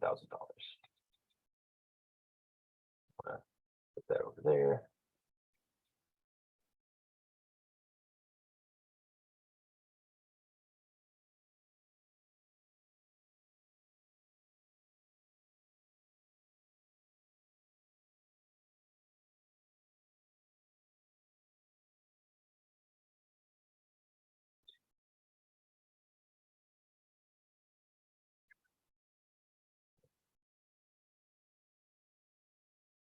Let's update our information.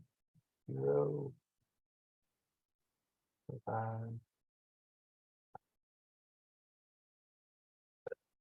That bond price over there as well. All right, so let's see what happens now as we get a higher interest rate. Right. As the bond price increases, or as the yield to maturity increases, we see the bond prices go down. Right now, these are extreme examples just to show you this effect. But what do we see going on here? Right. As interest rates are increasing, both bond prices are decreasing, but we see that the longer term to maturity bond is decreasing at a much larger rate. Right? In other words, it's the time value of money effect. The further out into the future we receive our cash flow, the less that money is going to be worth today. So everything else equal, we're dealing with a longer term to maturity bond. More interest rate changes are going to affect its present value.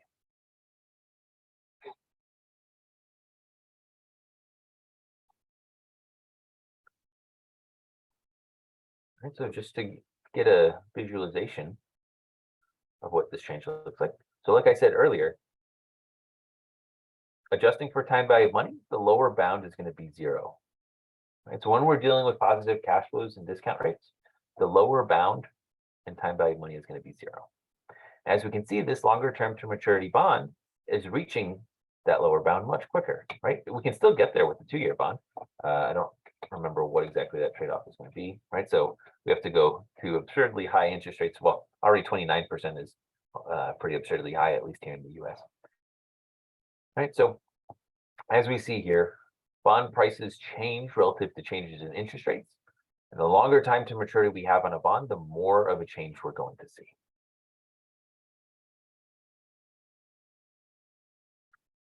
Right, so which one of these bonds has more of an interest rate sensitivity?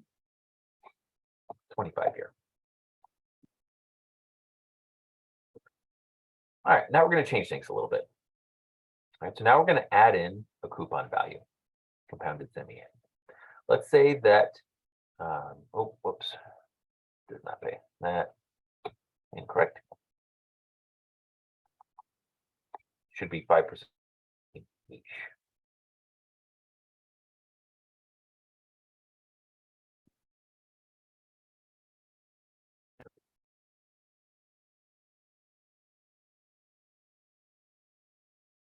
We want both these bonds paying out 5%.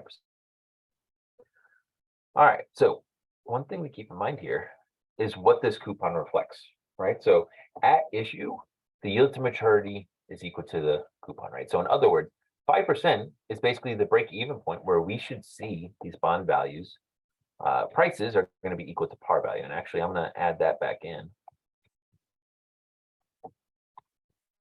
right? Just so we can see that spot where price is equal to par. Right? Visualize those premiums and discounts we were just talking about. All right. So get the $1,000. We have 5% coupon.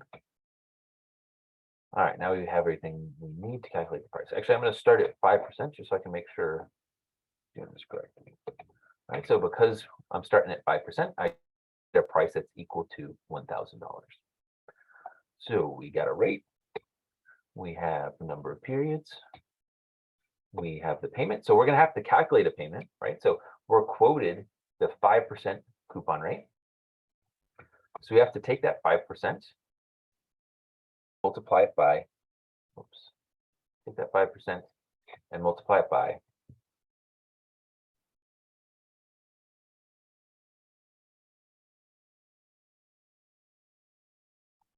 the par value of $1,000.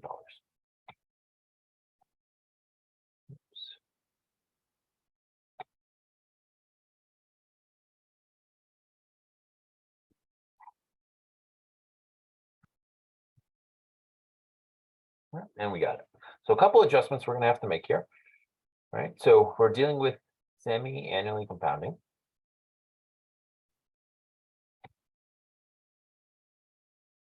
So we have to make those adjustments. So rate is going to be divided by 2, number of periods times 2. That should be semi-annual as well.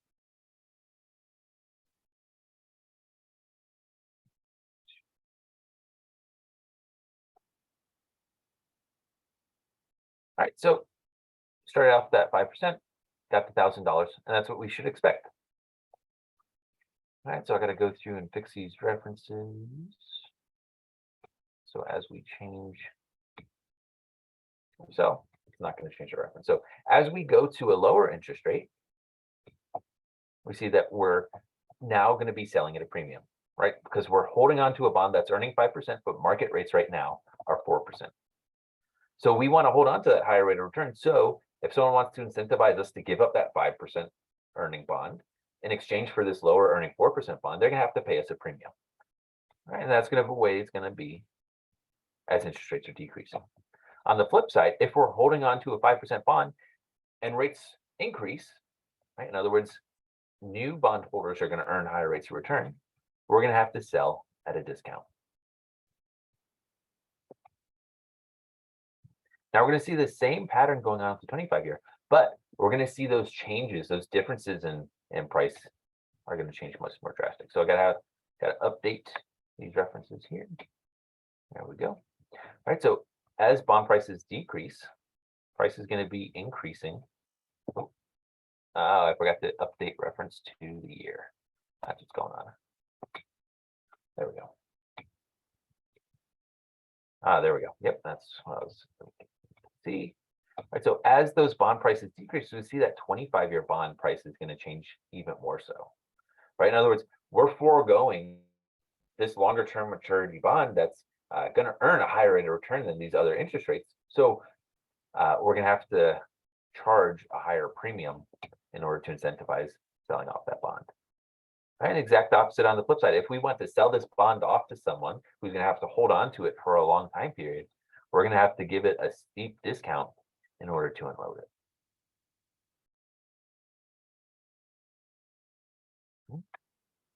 So as you can see here, both bonds react the same way relative to our par spot of 5%. As interest rates decrease, both bonds are going to be selling at a premium. They both issued at a 5% coupon. Flip side, if interest rates increase, both bonds are going to sell at a discount. The difference between them is the sensitivity, the degree of the price change. Right? We're still moving in the same direction either way. It's just the longer time to maturity bond is going to be much more sensitive to price changes. And so it's going to result in higher changes in price for that bond. All right, so one important thing to think about here, let's say we're at the interest rate ceiling. Right? Let's say that we're at 29%. And interest rates aren't going to go any higher. Which bond would we want to invest in? Would we want to invest in the 2-year bond or the 25-year bond? The 2. Are we trying to make money or borrow money? Make money, right? So we're investing in bonds, and we're debating between investing in the 2-year or the 25-year bond. It'll be the 2-year. Okay, why the 2-year? For one, you don't want to hold on to it too long because it's decreasing in value. And you can actually sell it for more by holding it on for the 2 years instead of the 25. So I think your logic is correct here, but let's see what's going on here, right? So we're told that we've reached the interest rate peak, right? So assuming this is where interest rates are capping out, that means they're either staying there or going down.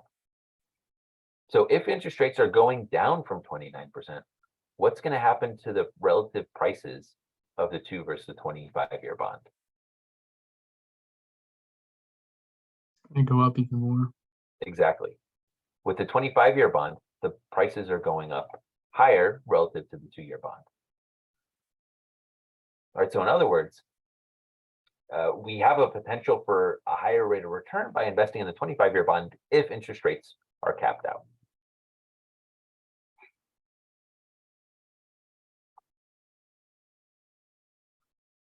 Any questions on calculating bond price?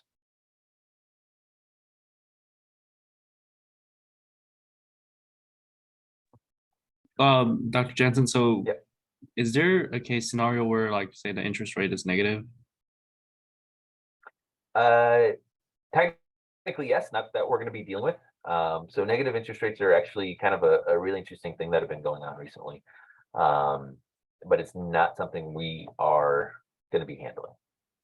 Okay, gotcha. But it is, yes, it is possible. There are a few countries that have nominal negative rates.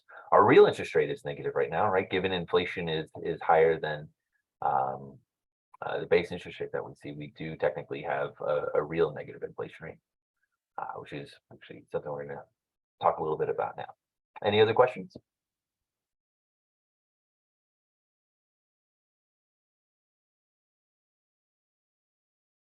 Okay. All right, so inflation is important in understanding both interest rates and monetary policy, right? The dual mandate of the Federal Reserve is to have low, stable inflation rates and maximum employment, right? Optimal economic growth. Right, so inflation is really important in the economy as something that we've seen over the last year, because when inflation starts growing, especially growing uncontrollably, that can cause a lot of problems for people. Basically, what inflation does is it erodes the purchasing power of money, right? So when we talk about the time value of money, inflation is a key element of that, right? A dollar today purchases less than $1 a year ago, and we see that really concretely with high inflation. Right, so inflation ties into interest rates, and in many ways, largely because of the rate policy that we see. Right, when the Federal Reserve wants to combat inflation, the main policy tool that they have available to them is to raise interest rates, and that's what we've seen them doing to try to reduce this inflation in the economy. Right, so what I just talked about with that real rate of return is basically adjusting for inflation. So whenever you hear the term real rate of return, all that's happening is we're subtracting out the inflation rate. So when I say that our real rate of return is negative, when we take something like our base cost of investing, which is going to be the risk-free rate, if we net out inflation, we have a negative real rate of return right now that we're dealing with. Nominal rates, though, are typically the rates that you're going to be quoted, and they are not adjusted for inflation. Right, so like I mentioned last class, when we're dealing with inflation adjustments, we can either use real rates for our discount rate, but we would also have to use real cash flows. In other words, cash flows that are adjusted for inflation, or we can just use nominal rates and just assume that, which is actually the case, our discount rate is going to embed inflation to an extent. So we can use real rates, but we would have to make further adjustments. It causes a lot more work that goes into putting together cash flow tables, and it gets you the same exact result as using the nominal rates like we are.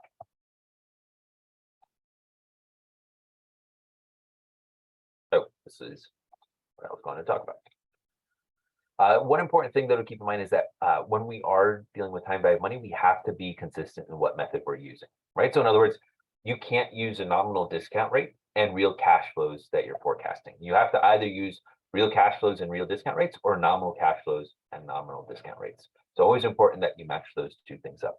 And generally speaking, we just want to focus on using the nominal rates. It avoids unnecessary calculations and gets you the same result.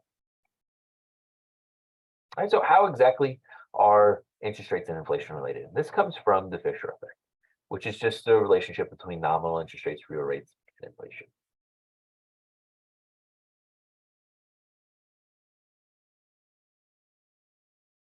All right, so basically the nominal rate of inflation is equal to the real, or the nominal rate of interest is equal to the real rate of interest plus inflation.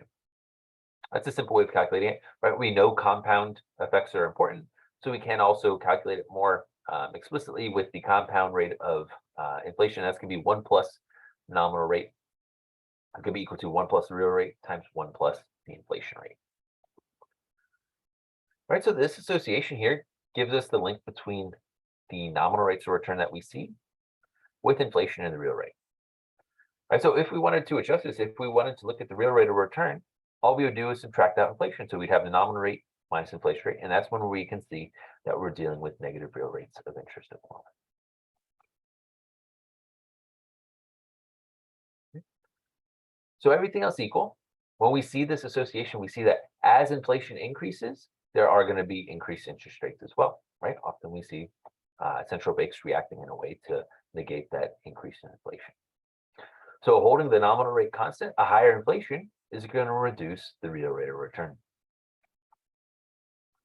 Now, it's important to keep in mind that this is a simplified representation. That's just a general association, but it does tend to mirror what we see with actual interest rates and inflation. But as we'll see as we go on, there are a lot of things that go into interest rates. All right, so what actually determines a bond yield, right? So if bond yields are really the important thing for determining a bond's price, it's important to understand what goes into them. And basically, it's just going to be risk factors that go into the bond. And so this is going to be this general association that's embedded in finance. As we have an increase in risk, there's going to be an increase in the expected return. So pretty much every single one of the determinants of yield to maturity are just risks that are associated with the bond itself. Right, so if you think of what would increase the riskiness of a bond, you're answering the question for what's going to happen to the yield to maturity. For example, what happens to a company's yield to maturity if the probability of them defaulting on their debt increases? Right, if a company's cash flows completely dry up, probability of default increases, the yield to maturity of that bond is going to skyrocket. The price for those bonds are going to plummet. Right, inverse relationship between discount rates and present values for prices. So typically we refer to this as a risk premium, we were talking about yesterday. Risk premiums reflect compensation for investors holding on to risk. Right? Everything else equal, people don't hold on to risk for nothing. They're expected to earn some sort of rate of return for that risk, like a bank lending out money for a mortgage, right? They're taking the risk that this person is going to use this asset and repay the cost for lending out the mortgage. But it is always a risk to have money coming out of pocket going to another entity. And always the chance there's going to be a default.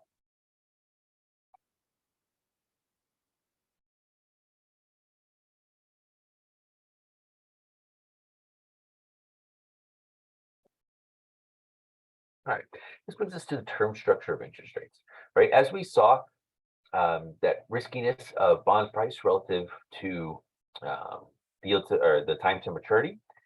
Basically, the association between interest rates and the time to maturity are one of the largest underlying risks of a bond, right? Everything else equal, the further into the future you receive your money, the riskier that asset is going to be. And that plays out exactly the same way in the bond market. Typically, what we see in a normally functioning bond market is that the yield to maturity increases over time. In other words, the further out into the future a bond is paying off, the more interest investors are going to have to be charged or are going to have to earn in order to invest in that bond. So this is actually something that's really interestingly related to forecasting recessions as well. There's been research that has found that inverted yield curves tend to precede a recession. They do have many false positives, meaning we'll see an inverted yield curve and recession doesn't occur. But I don't think it's been the case that we've had a recession and there wasn't an inverted yield curve that occurred before it. And this is something that I thought was interesting to see in late 2019.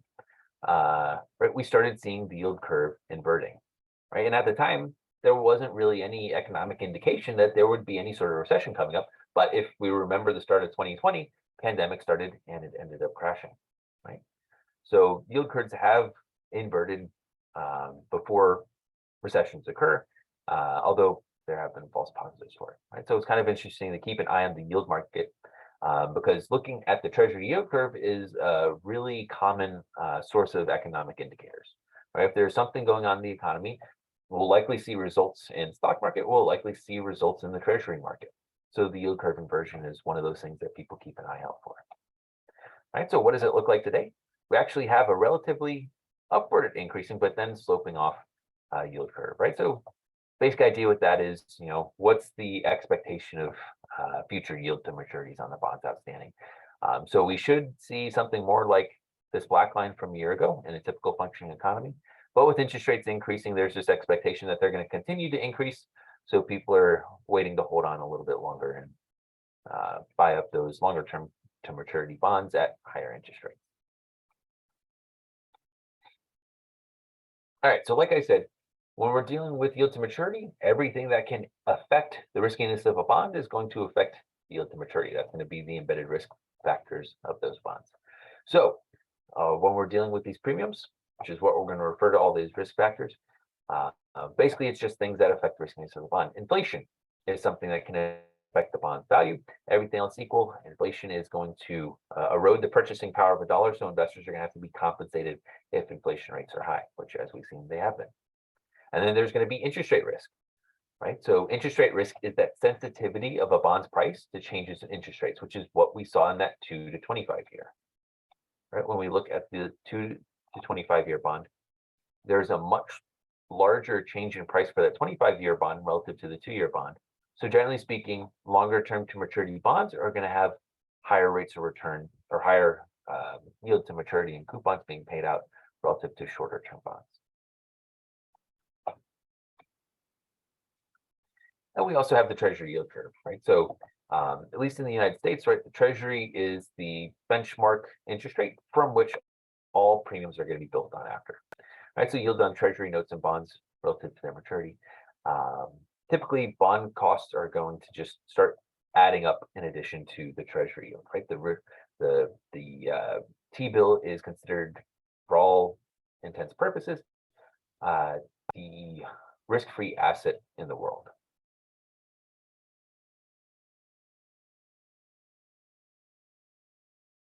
Right, so given that it is the risk-free asset, we add on all the risk premiums in addition to that risk-free asset. Right, then we have the probability of default. Right, the more likely a bond is to default, the higher a premium that investors are going to have to be charged for that. And that's going to be something that's reflected in bond ratings. Although an interesting issue came up with this, especially during the 2008 crisis, right? There was a movie actually that did a really good job talking about it. I can't remember. The Big Short. Yeah. Also a book. Highly recommend that book if you haven't read it already. Basically what happened is mortgages were bundled up in large packages. And the rule of diversification is the more diversified a portfolio, the lower the risk of that portfolio. But the riskiness of these mortgage portfolios was kind of being misrepresented as being relatively riskless, despite having very risky mortgages embedded in those portfolios. And they were still getting bond ratings of AAA, A, very high investment grade level bond ratings, despite having junk grade bonds mixed in with the pool. Right. So basically what happened is the risk for these bonds was not accurately priced in, and we don't accurately price in these risks. The probability of default or the effects of default significantly hurt investors much more. Right. So when we started seeing this chain reaction of people defaulting on their mortgages and these pools of assets basically just exploding, a lot of investors lost their money, and that's part of what stumbled the financial markets at that time. All right, so bond ratings are one aspect for looking at the riskiness of a security. It's important to look at it with a grain of salt because it might not always truly accurately reflect the underlying bonds in the portfolio being investigated.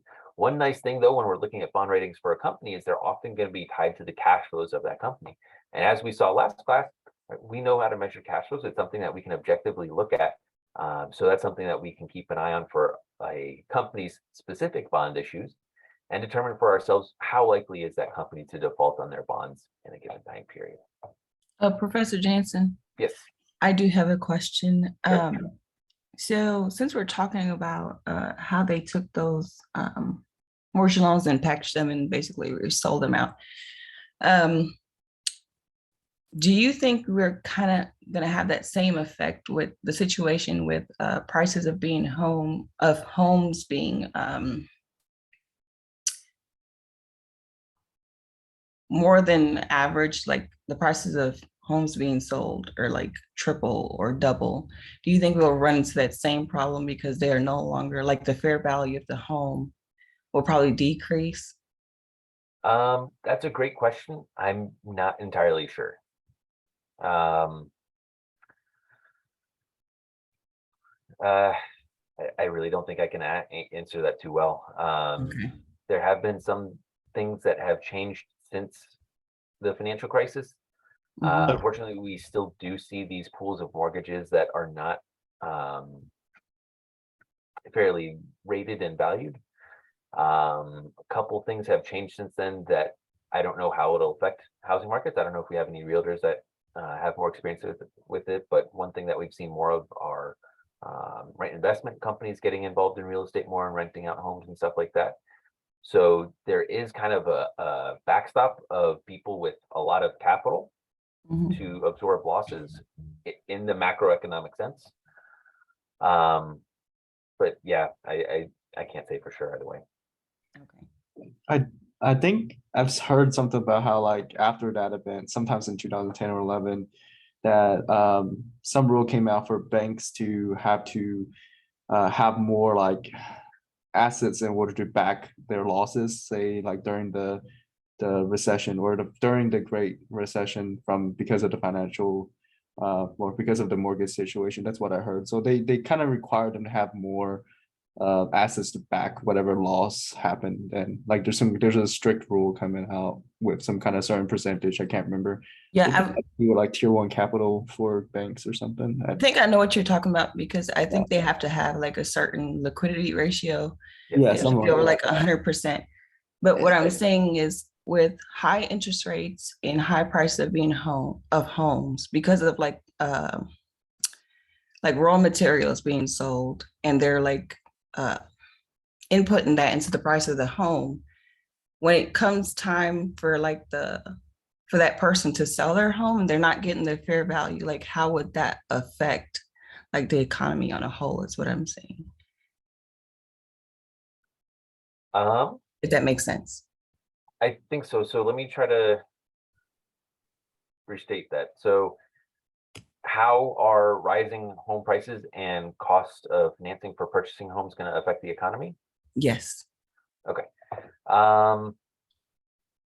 So to an extent, that's kind of a part of inflation and time value, right? Over the course of time, things cost more, and that tends to be how it is. We have seen larger increases in housing in particular. So some issues coming with that are it not being as affordable to people. Before the pandemic, I did see some research that found cut across age demographics across time, home ownership has been pretty consistent. There was a slight dip after 2008. So prior to the last couple of years, home ownership rates at given age groups across generations have been similar. I'm not entirely sure how it is affecting the economy in aggregate right now. Yeah, it's not something I'm involved with all that much. So I don't think I can give a really good answer on that. I'm sorry. Okay. Thank you though. But it is a really good question and something that a lot of people are thinking about, right? So everything else equal, prices increase, there's lower demand. So if we're talking about existing home sales, as prices increase, everything else equal, we're going to see fewer purchases. Same thing goes for cost of financing. As cost of financing increases, purchases go down, right? So everything else equal, we should expect there to be a price decrease given the increase in housing prices and the increase of financing costs. But that just because it's something that makes economic sense doesn't mean that's exactly what's going to happen. Right? We've seen plenty of times where people do the irrational thing, and that doesn't stop people from changing their minds. So economically, we should expect there to be a reduction in demand and a resulting reduction in price, but we'll see if that happens, right? Housing demand is something that's been consistently strong, and with the investment companies that I was talking about earlier, there's basically a little bit more of a consistent demand that can be financed. Okay.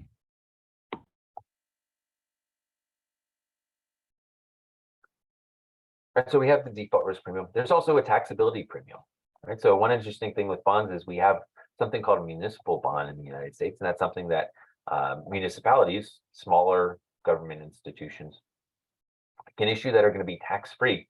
Right, so as investors, returns are going to be taxed to an extent. So having some sort of tax-free asset is something that high-tax individuals are something that they look for. So municipal bonds tend to have lower rates of return to other bonds because municipal bonds, you don't have to pay tax. So there's a little bit of an interest rate break on those bonds as well. But there's also going to be a liquidity premium. Right? So everything else equal, the more liquid a market is, the easier it is to buy and sell, the less of a bid-ask spread we'll see for trying to sell an asset. Right? So that's going to result in a lower price, everything else equal. Dr. Jansen? Yes. Those tax-free municipal bonds, is that state income tax-free or federal? How does that work? That's a really good question. I'm pretty sure it's federal. That's actually something I have to double check. Okay.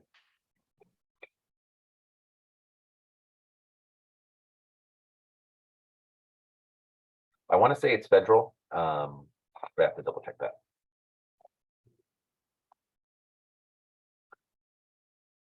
All right, so when we're looking at the term structure of interest rates, right, basically those charts that I showed you earlier, in a typical functioning economy, we have an underlying real rate of return. That's just the constant cost of money, the pure time value money effect. And from there, we just start adding on all those risks that are embedded in the bond, right? The inflation risk, interest rate risk, and we just start tacking on, and eventually we see the interest rate that we actually observe on the bond. All right, so how can we estimate interest rate risk? This is something that's particularly important for bond holding portfolios and bond investors that are actively trading. Right, so if you're not selling the bond, then the interest rate risk isn't going to be as important because you're receiving that fixed income over the course of the bond's maturity. Right, so interest rate risk is going to reflect how sensitive a bond's price is to any change in interest rates, as we saw in that 2 versus 25 year example. And the way that we are going to measure this risk is through duration. And what duration is going to be this measurement of the sensitivity of bond price changes to changes in the interest rate. Right, so in other words, it's going to be the percent change in price relative to the percent change in yield. Right, so the way that we're going to measure this is through a time-weighted present value. Right, so if you ignore the n being multiplied in here, right, what we're looking at is a discounted cash flow problem. Right, but what we're doing with duration is in the numerator, we multiply each present value by the year that it's in and divide it by the present value of the overall bond. And this is going to give us a measure of the bond's duration. And this is a metric of the riskiness. The higher the duration, the riskier the bond is, the more sensitive it'll be to changes in the interest rate. And like I mentioned earlier, there are 2 important considerations for interest rate risk: bond maturity, how long that bond has to mature, and the coupon. The higher a coupon a bond pays out, the lower the risk of that bond is going to be. Right, so let's hop over. So a really nice thing with Excel is a lot of these functions are already embedded for us, right? So if you want to calculate something, often you can just start typing that equation in and you'll get a result, right? So we want to calculate the duration of a bond, returns the annual duration of a security with periodic interest rates. In other words, tells us the bond sensitivity. We are going to need similar inputs. Time value of money, the difference is we have to input it in bond nomenclature. So we need the settlement, the day the bond is expected to be purchased or the day the bond is purchased.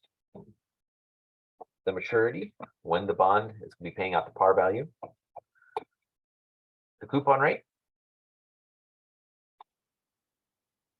Yield to maturity. And the frequency, right? Annual, semi-annual, quarterly, how many bonds are paid out per year. So this could be an annual bond. We put all that information in and it gets us our duration. One of the most important aspects of duration is its comparability, right? So comparing a bond's riskiness to price changes. So what do we see here between these 2 durations? In this first example, we see a duration of 3.73 and the second 3.67. All right, so what can we see? What are the differences that might be contributing to this risk? They have the same maturity. It's just the bond price that you buy it at. The bond price. So And remember, it's maturity. Yeah. okay. So remember the 2 things that are leading us to difference in the interest rate risk. Let's go back. Maturity and coupon. Right, so the maturity is the same. The coupon is the same. There is one small difference, though, in the coupon, the way that's being paid out, that's leading to the reduction in the risk. Right, and that's going to be the frequency those bonds are going to be paid out. Right, so if we change this to say 4, right, we'll see our duration go down a little bit more as well. Actually, I think, there we go.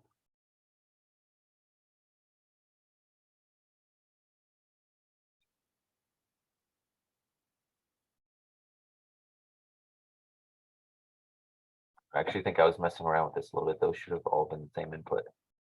I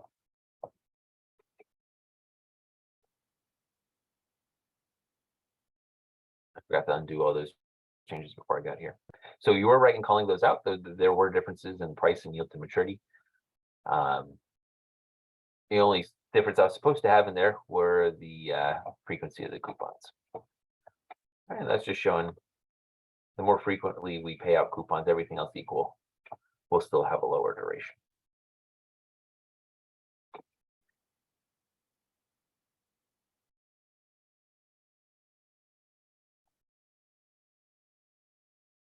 All right. And lastly, how do we calculate the value of a bond? Bonds are basically annuities or straight discounted time value money problems when we're dealing with pure discount bonds. All right, and so finding the bond's price can be pretty straightforward, right? We already calculated that with those tables that we set up earlier, right? It's a simple present value problem that we're dealing with. We have a future value through the par value. We have payments regularly occurring through the coupon. And we have the discount rate with yield to maturity and the number of time periods, the number of years with the maturity of the bond. All right, so calculating bond value, we've already seen what that looks like when we were calculating the bond prices earlier. All right, so just to reiterate, finding the price of an asset is a present value problem. When we're dealing with a bond, we're dealing with an annuity or a pure discount bond. All right, so that would be an even simpler question to follow through. So we input the rate, the number of periods or the maturity, calculate the payment, which we get through taking the coupon rate, multiplying it by the par value, and we get the par value.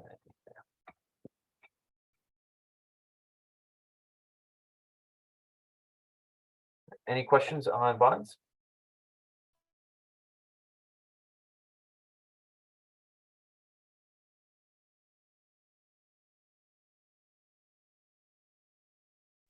Dr. Jansen, I meant to ask, so these class recordings, where do you access them again? Because I think I checked Zoom and I couldn't find like the recorded video from like last class.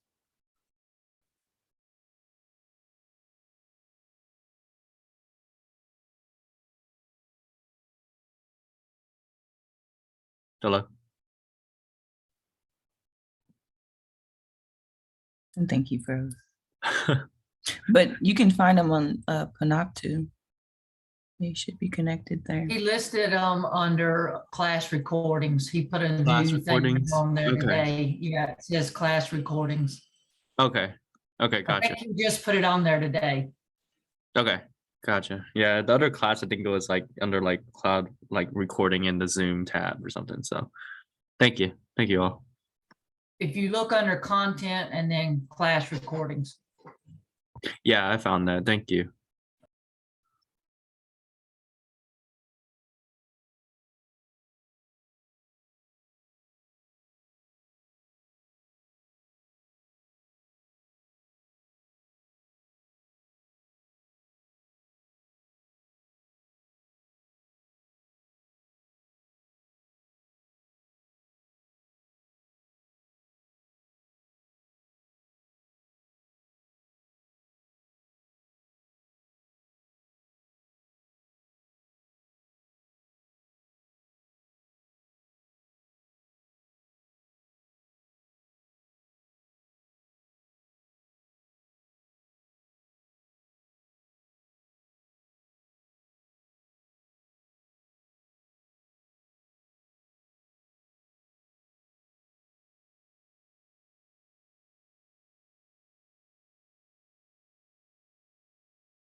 Did he leave the class? Yeah, I think he had some internet connection issue. So he froze. Gotcha. I was about to say, do we count from 15 minutes onwards now? In 15 minutes, he's not back. Do we just leave? I'm just watching my email. Yeah, you can start counting now.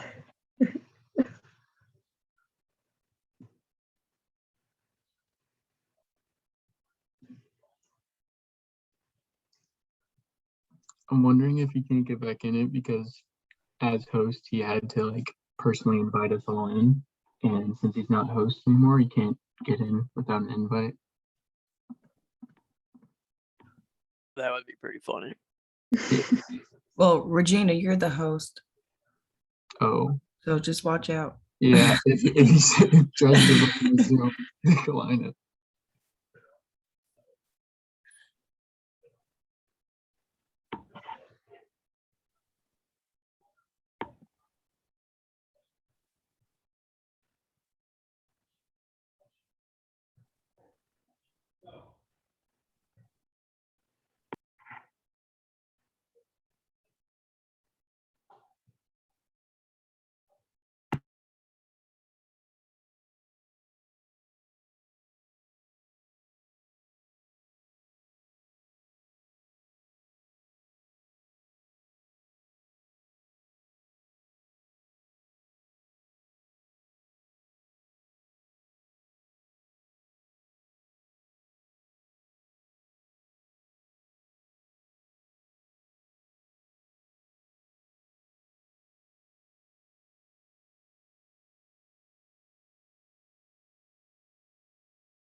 He just He- emailed us yeah, saying he's that's trying to what- get back on.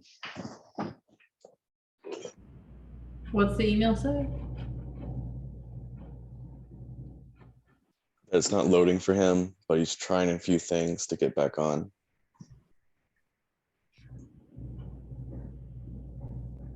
Hey, can you hear me? Welcome Yes. back. Thanks. Hello. I have no idea what happened there. It's not happened before. We were gonna give you one more minute and we were all even.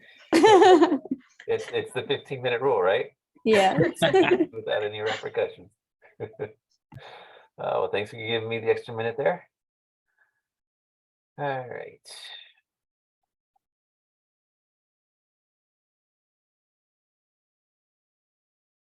All right. Where were we? Calculating yield to maturity. Yep. All right. So calculating yield to maturity. We're going to be using the yield function here. Within the time value of money set of functions that you can be using, there is the rate function. So that can be used as well. You just have to translate the difference in years between the settlement and maturity to get the same answer. All right. So remember, we have to input when we're using the yield function, we have to input the bond price and face value in hundreds of dollars. I don't know why this is the case when bonds tend to be priced in thousands of dollars. It's just a weird nuance with dealing with it. All right, so we put in our settlement, maturity, rate, the bond's price, divided by 10 to get it in hundreds, and the redemption value, again, in hundreds. And, oops, sorry, semi-annually.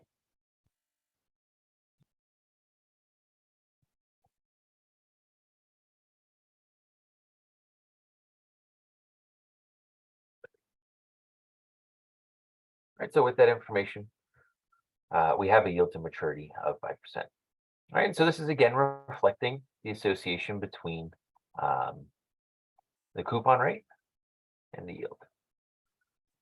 Right, if the coupon is lower than the yield to maturity, then we're gonna have to sell the bond at a discount.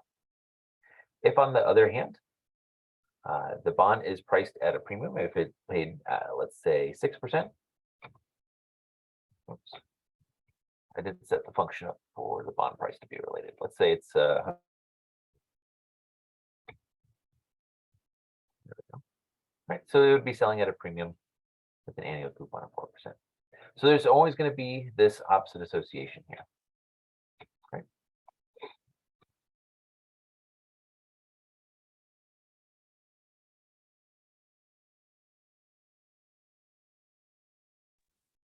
Professor, what did you say about the difference between the 4% and the 4.97%? So the coupon rate is what the bond is paying out every year. So that's going to be its fixed cost. The yield to maturity is the discount rate that's being added to those future cash flows the bond's paying out. So the coupon and the par value.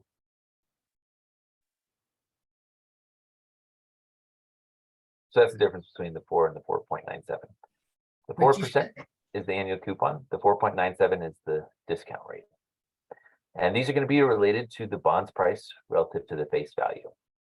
So if the coupon is less than par, the bond is going to have to sell at a discount, right? In other words, the contractual payout on the bond is lower than what investors can earn on the market, about 5%. So you're going to have to sell the bond at a discount in order to get anyone to buy it up.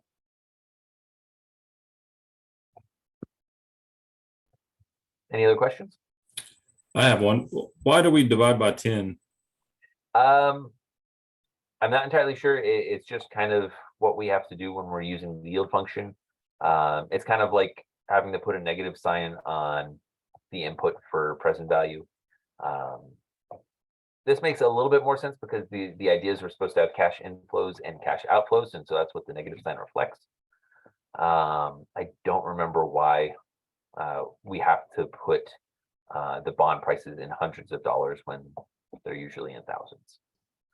So we're dividing by 10 to get the price and face value in hundreds of dollars value. That's just what the function requires. Hey, Professor Jansen, can you show us how to do it with the rate function? Because you said we have to account for the years also. All right, so first we're going to have to take the difference here, right? So let's just, we have 6 years. Let's use the rate. So we're going to use the number of periods, the payment, which we're going to have to calculate, annual coupon being paid out. So it's that 4% times par value. Then we put in our present value and our par value. So here's where one of the really important distinctions for keeping your negative signs on the appropriate values, right? So there has to be a positive on present or future values. It can't do both. So coupons are future payments that are being paid out, and the par value is the future cash flow being paid out. So we have a negative sign on each of those. So that a positive sign on present value.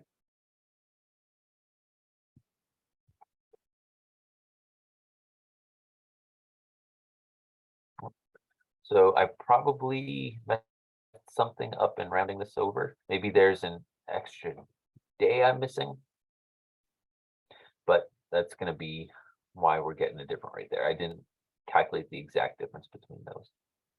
Okay. So just to show you what I'm talking about, we'll get the same answer if we get a negative sign on present value. The important thing is that we need to keep it consistent, right? If I put a negative sign on the coupons, we're getting an answer that we shouldn't expect, right? We should not see in a situation like this a yield of negative 3.26%. Right? And the reason that we got that answer is we mistakenly put a negative sign on the payment, and so now it's basically saying this payment is matching up with the present value, so it's acting as the present value.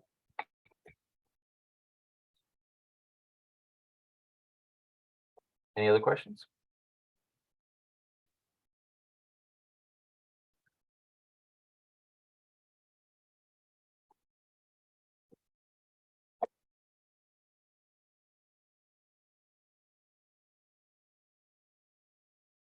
All right, stock or equity.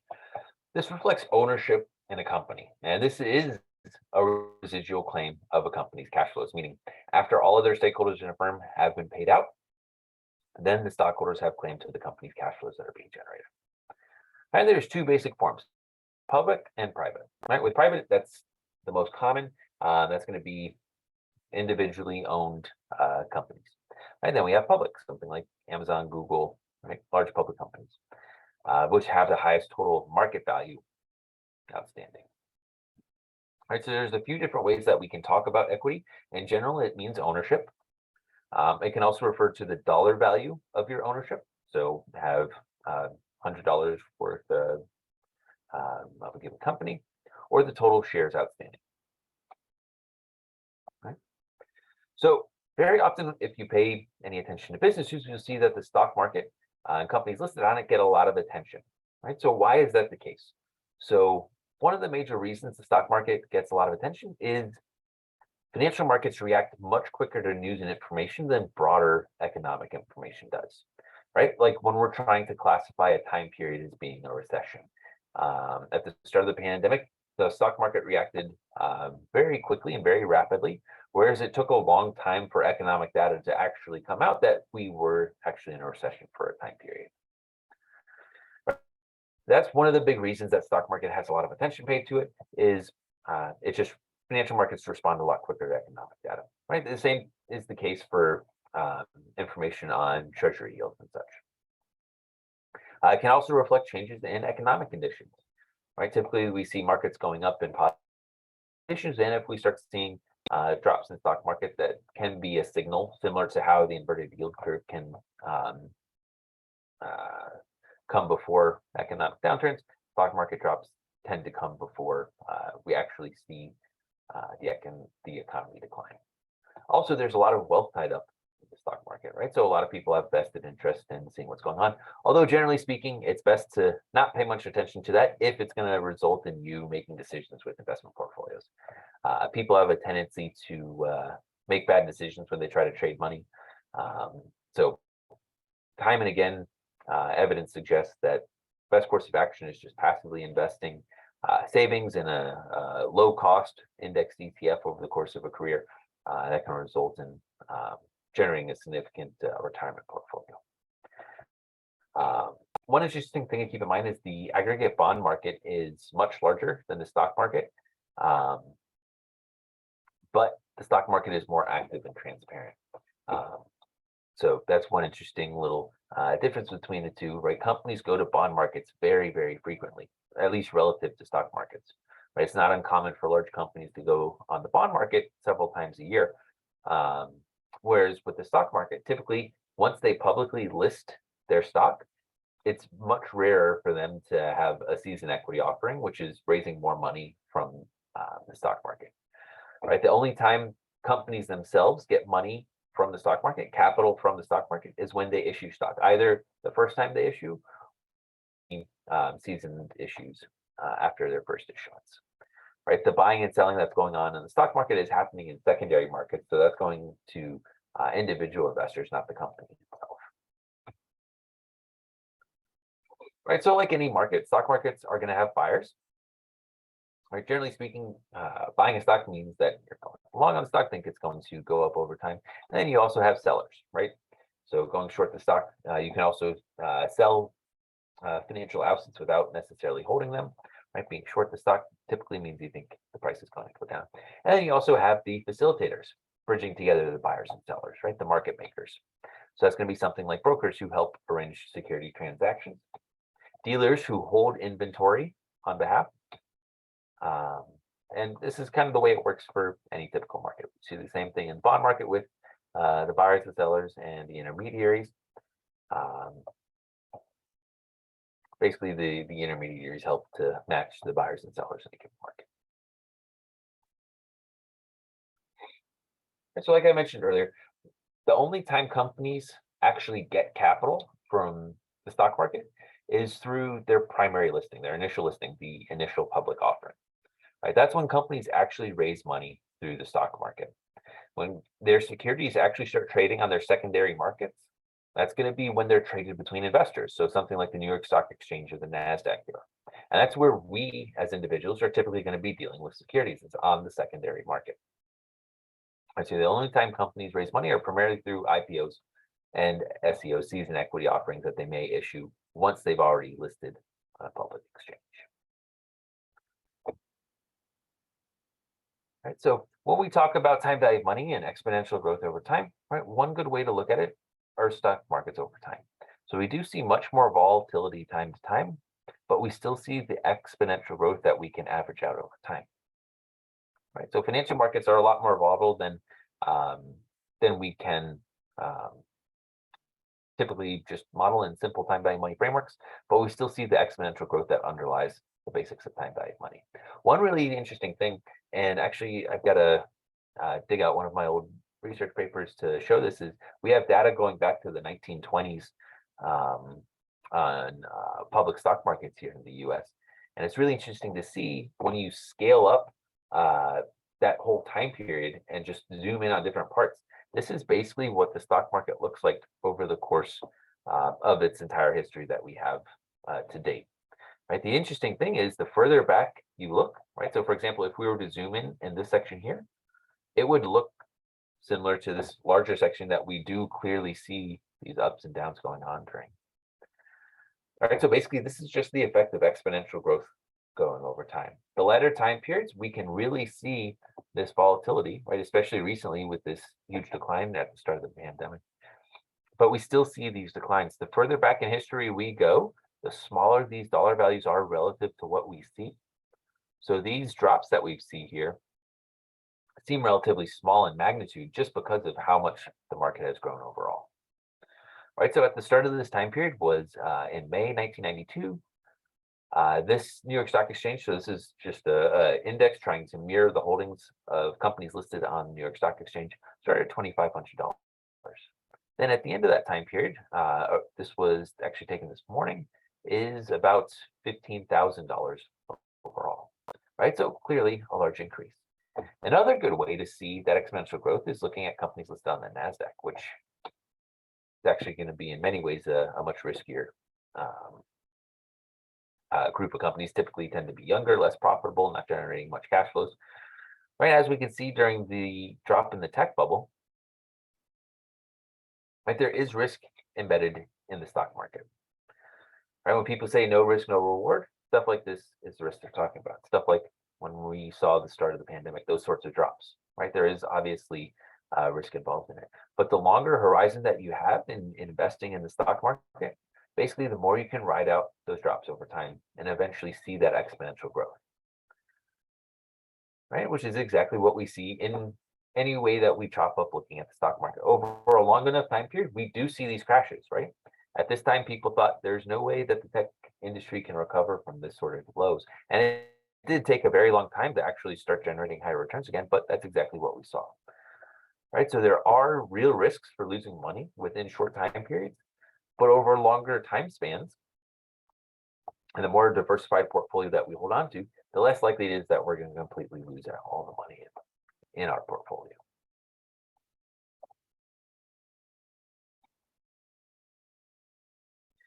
All right, so when we're also looking at the stock market, there are going to be a couple different types of investors that we're going to be dealing with. So there's going to be retail investors, right? People that are just buying and selling stocks for themselves. That's something that has become, in some ways, a lot more popular, given that people have much easier access to brokerages than buying and selling stocks.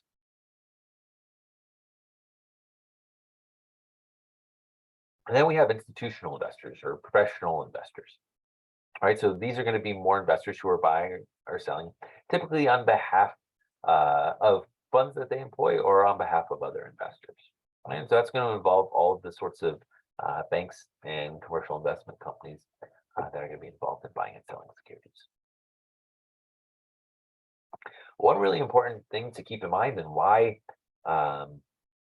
it's become the common investment strategy to just invest in low-cost passive ETFs is that there has been consistent evidence that actively managed funds, net of fees, tend to not outperform markets, right? So after you net out the fees that professional fund managers are charging you for actively managed funds, they tend to actually underperform the market.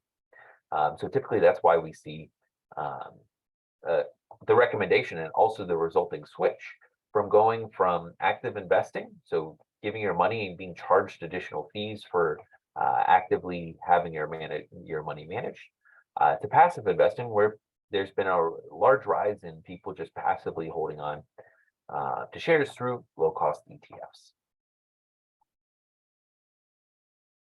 Right, another really important component of any market, particularly with the stock market, are going to be information providers. Right, we need information for markets to work well. Right, that's what we need to make our decision to buy or sell something. Is how much is it going to cost us to buy? Right, so there are a few really good sources of information when we need to find this. Right, so first and foremost, this is going to be the firm. If we're dealing with a public company, they are required to report detailed financial statements on their operations and also provide information on risks inherent to the firm and their operations continuing in the future. Right. So when you ask where can we find information about the company, their financial statements, their 10K, their 10Q posted on Edgar are going to be the sources of information. And we'll see how we can get those later on. All right. So companies and public companies themselves are great sources of information.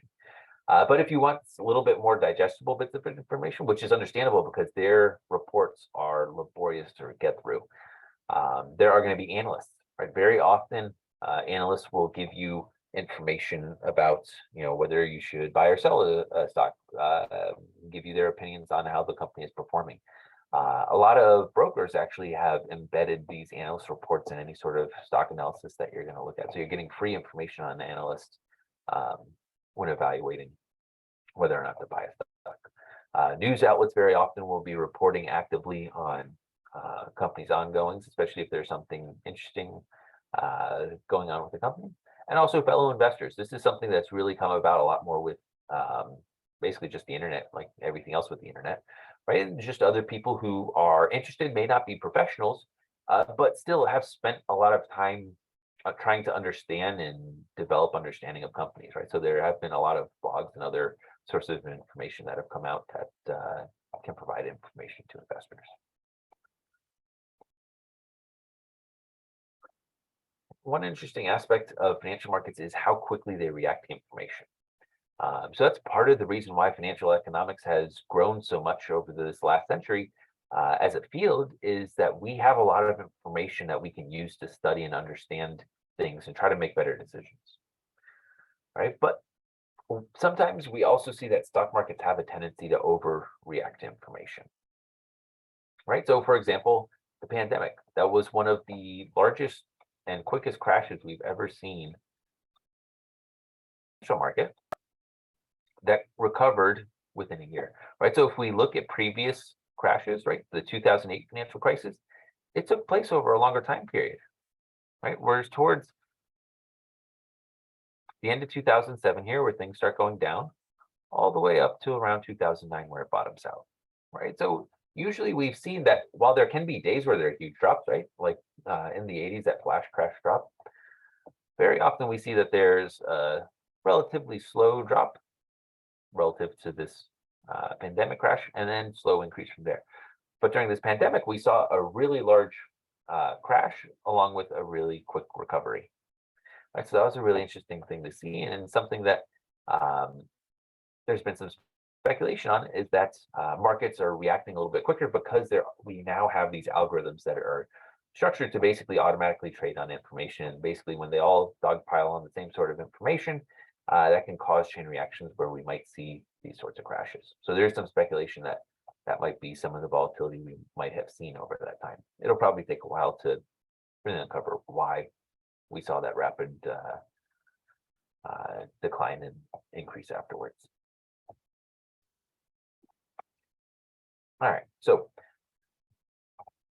now the bread and butter of understanding time value money and applying it to an asset. The value of an asset is always going to depend on the expected cash flows that asset generates. When we're dealing with stocks, there's two ways we can look at the value of those cash flows. There's going to be free cash flow. That is what we are going to be focusing on in this course. That's what you're going to be using to value the company. And then we have dividends. And dividends are a specific form of cash flow that are paid out to shareholders.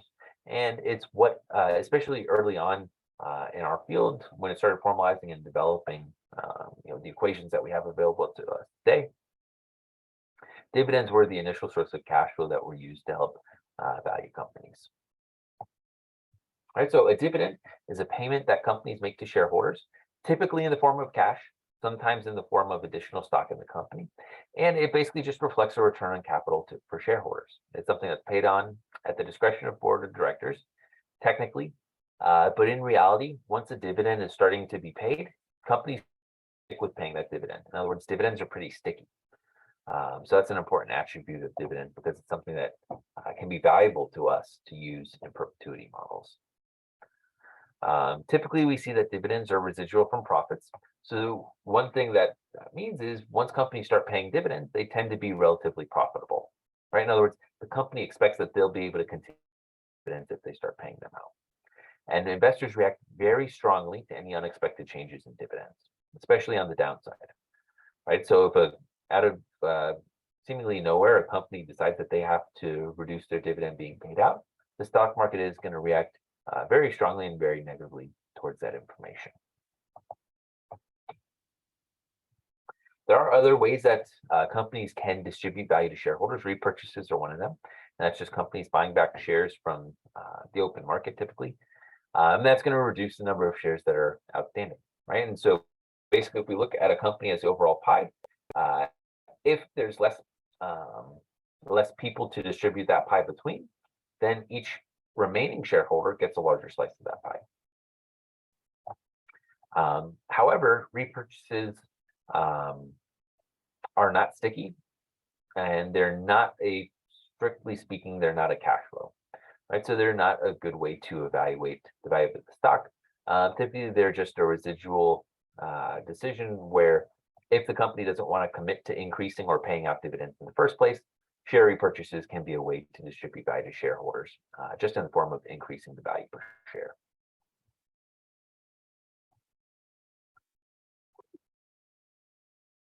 So when should a company be paying out dividends?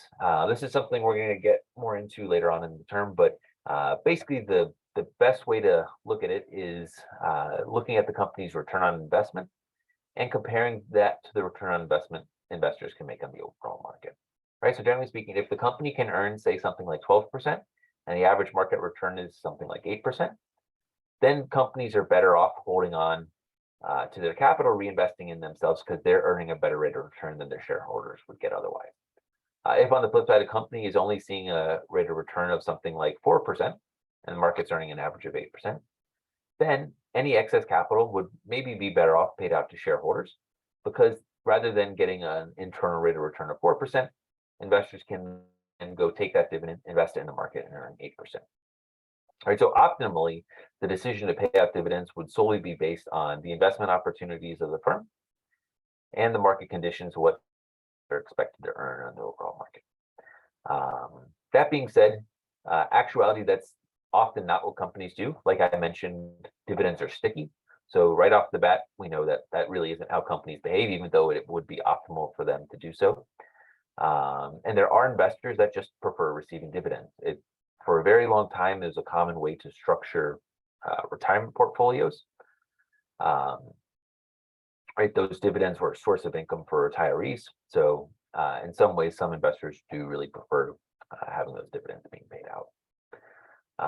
And sometimes shareholders just demand them because the company itself is just sitting on cash and not really doing anything with it. Right, that's what we saw with Apple a while ago. The company had an increasingly large pile of cash. They weren't doing anything with it. So investors were eventually like, if you're not going to invest it, distribute it.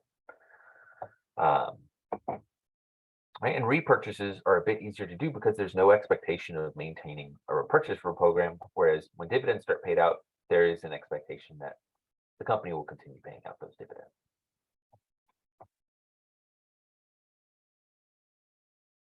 All right, so when we're dealing with these two types of valuations that we have, the free cash flow versus the dividends, there's going to be, like everything else, pros and cons for each. So with free cash flow, it's going to capture the total value for the firm.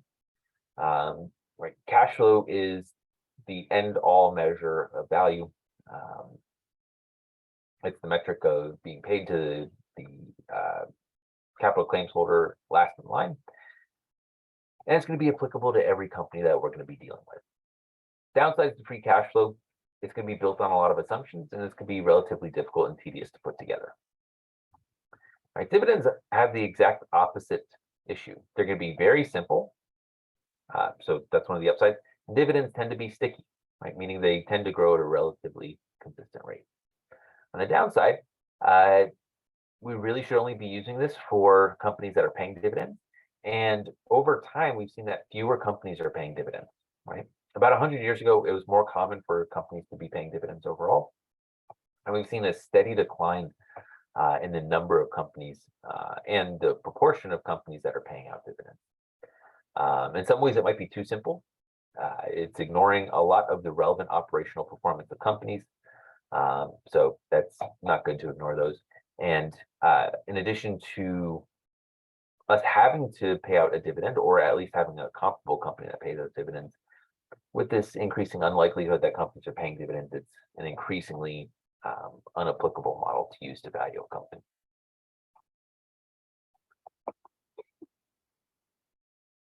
All right, we're starting to run out of time here, so we'll pick up stock price valuation next class. So before you get going,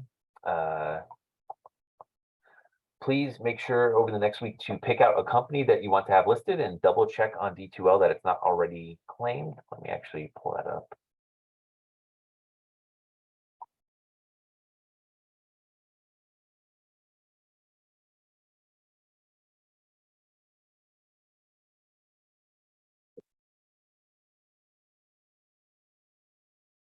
So when you go to the project here, I'll have a list of companies that are claimed, right? Blue Apron's the only one that has been claimed so far. So if you're interested in working with someone else, please reach out to them, get that group started, and send me an email with who's in your group, what company you want to value.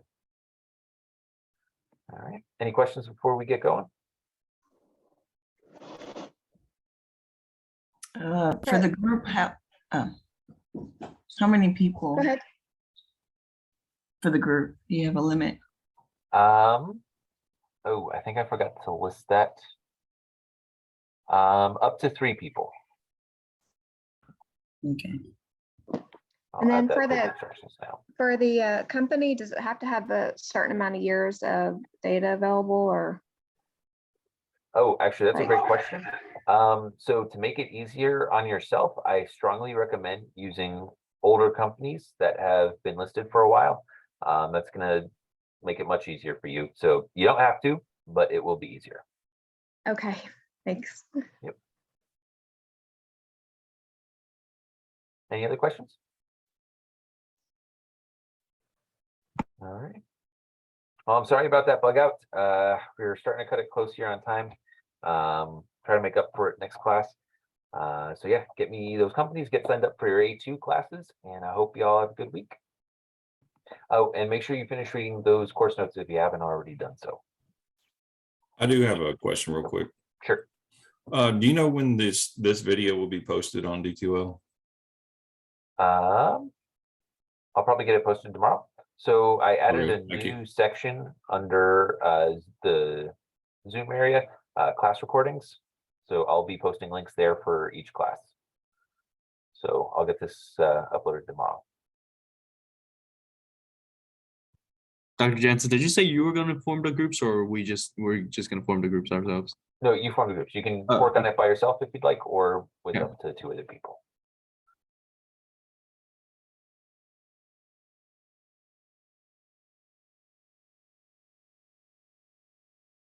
Anything else?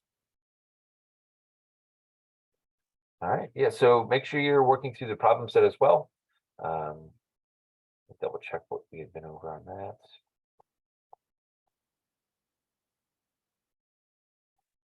Right, so now you should be able to finish the discounted cash flow, bond value and duration, and stock valuation. There are some things that we have to go over here, but we've gone over perpetuities, so you can at least get the first questions done there on the stock section. So work on that over the next week while this is fresh in memory. Yeah. All right. Dr. Jensen. Yes. Sorry, I might have missed this. Do you want us to email you our group and our stock? Yes. Okay. Yeah, and I'll get that posted on D2L once you send that information to me. All right. Thank you. Yep. All right. Well, if y'all have any other questions, you can post on D2L or email me. I hope y'all have a good night, and I'll see you next Thursday. Hey, one more question, sorry. Sure.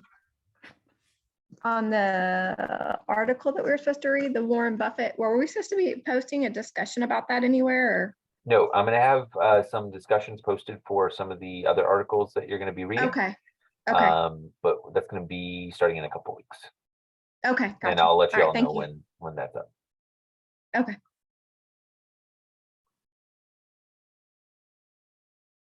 All right.